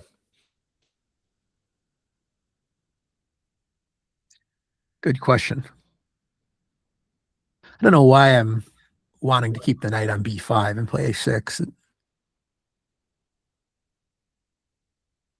Like if you go to c7, are we going to pivot to f6 at some moment, or what are we doing? Yeah, maybe. I think we might even take on d5 in some cases. Yes, I like that. Yeah, true. I think this is a better way to resolve the problem. Seems more direct. Oh, did they get an extra 30 minutes after move 40? Oh, yeah, they do. Yeah. I didn't realize so they made time control now. I think we were both under the impression that this was sudden death, but yes. No. I was like, what? That's why we're only on the hook for commentary for 2 hours, Dane. Officially. That's a good point. Yeah. So we're probably going to wrap this pretty soon, given that they made time control. But we think David is in full control now. Agreed. And maybe he'll get to play 100 moves after all. Yeah, this could go on for a little while for sure. Okay. Technical win by black, but could take some time. And we'll take a very quick peek at Mr. Zagar and then see if they made any progress, and then we'll call it. Oh, and maybe we can look at the end of Sammy's game real quick. Oh, yeah, good point. We never actually saw that. Whoa. Nice checkmate. Okay, so we looked at rook a7. We thought Tim was going to play that. Yep, so we forecasted here. And Tim's, unfortunately for him, just down a pawn and also all blockaded as well. Yep. Yeah, and Sammy just played this absolutely textbook. Get the pawns rolling. That pawn on d4 is a non-factor for white. Elegant way to finish this off. Very nice. mating net. Tim's a Very gentleman. nice. He allowed checkmate. Yeah. Well, he made it a fight, and we were asking, how do you handle that pressure? So he definitely forced Sammy to answer, and Sammy did rise to the occasion, but it didn't look obvious to my Yeah, eyes, like how Sammy was going to handle that. So credit to Tim for making for it sure. complicated. For sure. Um, and Zagar has some kind of ambitious king. He's playing King of the Hill. Now he would have won already if it was King of the Hill. Yeah. Well, last time I was looking at Zagar's game. I was like, man, he played the collie, and it looked like he ran into some early troubles. But it turned out the names were swapped. Oh, So Zagar was black. So, but if he's that black can here, happen on these broadcasts sometimes. okay. So it looks like Aaron Jing, excuse me. Mhm. And why don't we finish with our last impression here? A6 G3. You talked about that. Sooner or later, maybe a pawn would push. Yeah. Yeah, and I expect, with the time pressure off now for the moment, they still might get in time pressure coming up here, but I suspect David's going to clean this game up, pivot, and win that pawn on D5. He did choose A6. Yep. So, yeah, I mean, I suspect he's going to go knight. He's probably going to try to play knight C3 next move. Mm-hmm. That's clever, actually. He didn't even have to go through C7 necessarily. Fair enough. And it's tough for white because you want to push that 3-1 majority on the king side, but F4, you start to weaken your king more, probably allow like queen B2 or bishop C5, moves like that. And, as we wrap up, I first of all just really want to thank you for taking the time to hang out for this round. Oh, my pleasure. Thanks to you as well for leading this broadcast and linking up with me for this, Dane. Yeah, and also, you'll be back, I believe, for the last round as well. So you're putting in the hours, you're keeping Starbucks open, I imagine. Yeah, exactly. I'm going to have to get another one of these. I'll be back at 4:45. I think it's good that we started the broadcast a little ways into the round because the openings tend to be a little slower. So we caught a lot of the action. Yeah. What time's the next round? I think it's at 4 Central. So, yeah, I mean, David and Charles, depending upon how long this game goes, they might not have much time. Yeah, you got to have at least 1 hour in between games. But yeah, maybe OK and yourself will still analyze this game when you return. Yeah, right. Well, it's been an absolute pleasure, and really excited to see how this ends. And of course, we'll check out your commentary next round as well. Yeah, thanks a lot, Dane. And thanks to the Castle for arranging this broadcast, Chris, and everyone at the Castle. I've had a lot of fun. So thanks to you, Dane, again. Hopefully we'll see you up in Minnesota for some tournaments soon. Yeah, I plan on being at the Minneapolis Open. Catfish is on my radar, and maybe Roger Hale. But nice. I don't know if I'll make it all 3 months in a row, but definitely appreciate what's going on in Minnesota chess and looking forward to returning home, shall we say. For sure. And maybe for a little sign off here, congrats again to Josiah Jordanby, who I think just played the game of the tournament here against Jordan Tim. We looked at it a while ago. Absolutely beautiful game. If you guys are tuning in and you missed any of that, go take a look at this one, especially the attack that Josiah pulled off here. Yeah, black to move, and how would you play here? Exactly. Some spectacular resources shown. And even one for white that was missed that would you say is almost impossible for a human to find? Yeah, I would be very impressed with someone's ability to spot that move and continue to defend from there, because it's not just you're out of the woods. It's you get to suffer more, and it's still complicated. Your reward is you have to dodge other tactical threats forever. So. Exactly. So I don't know if we turn the call off or how the broadcast works. Yeah, I think Chris from the Castle will take us offline, and I'll see everyone in a few hours. Okay, so I can just kind of click the end call, is that, or leave call, and that? I think so.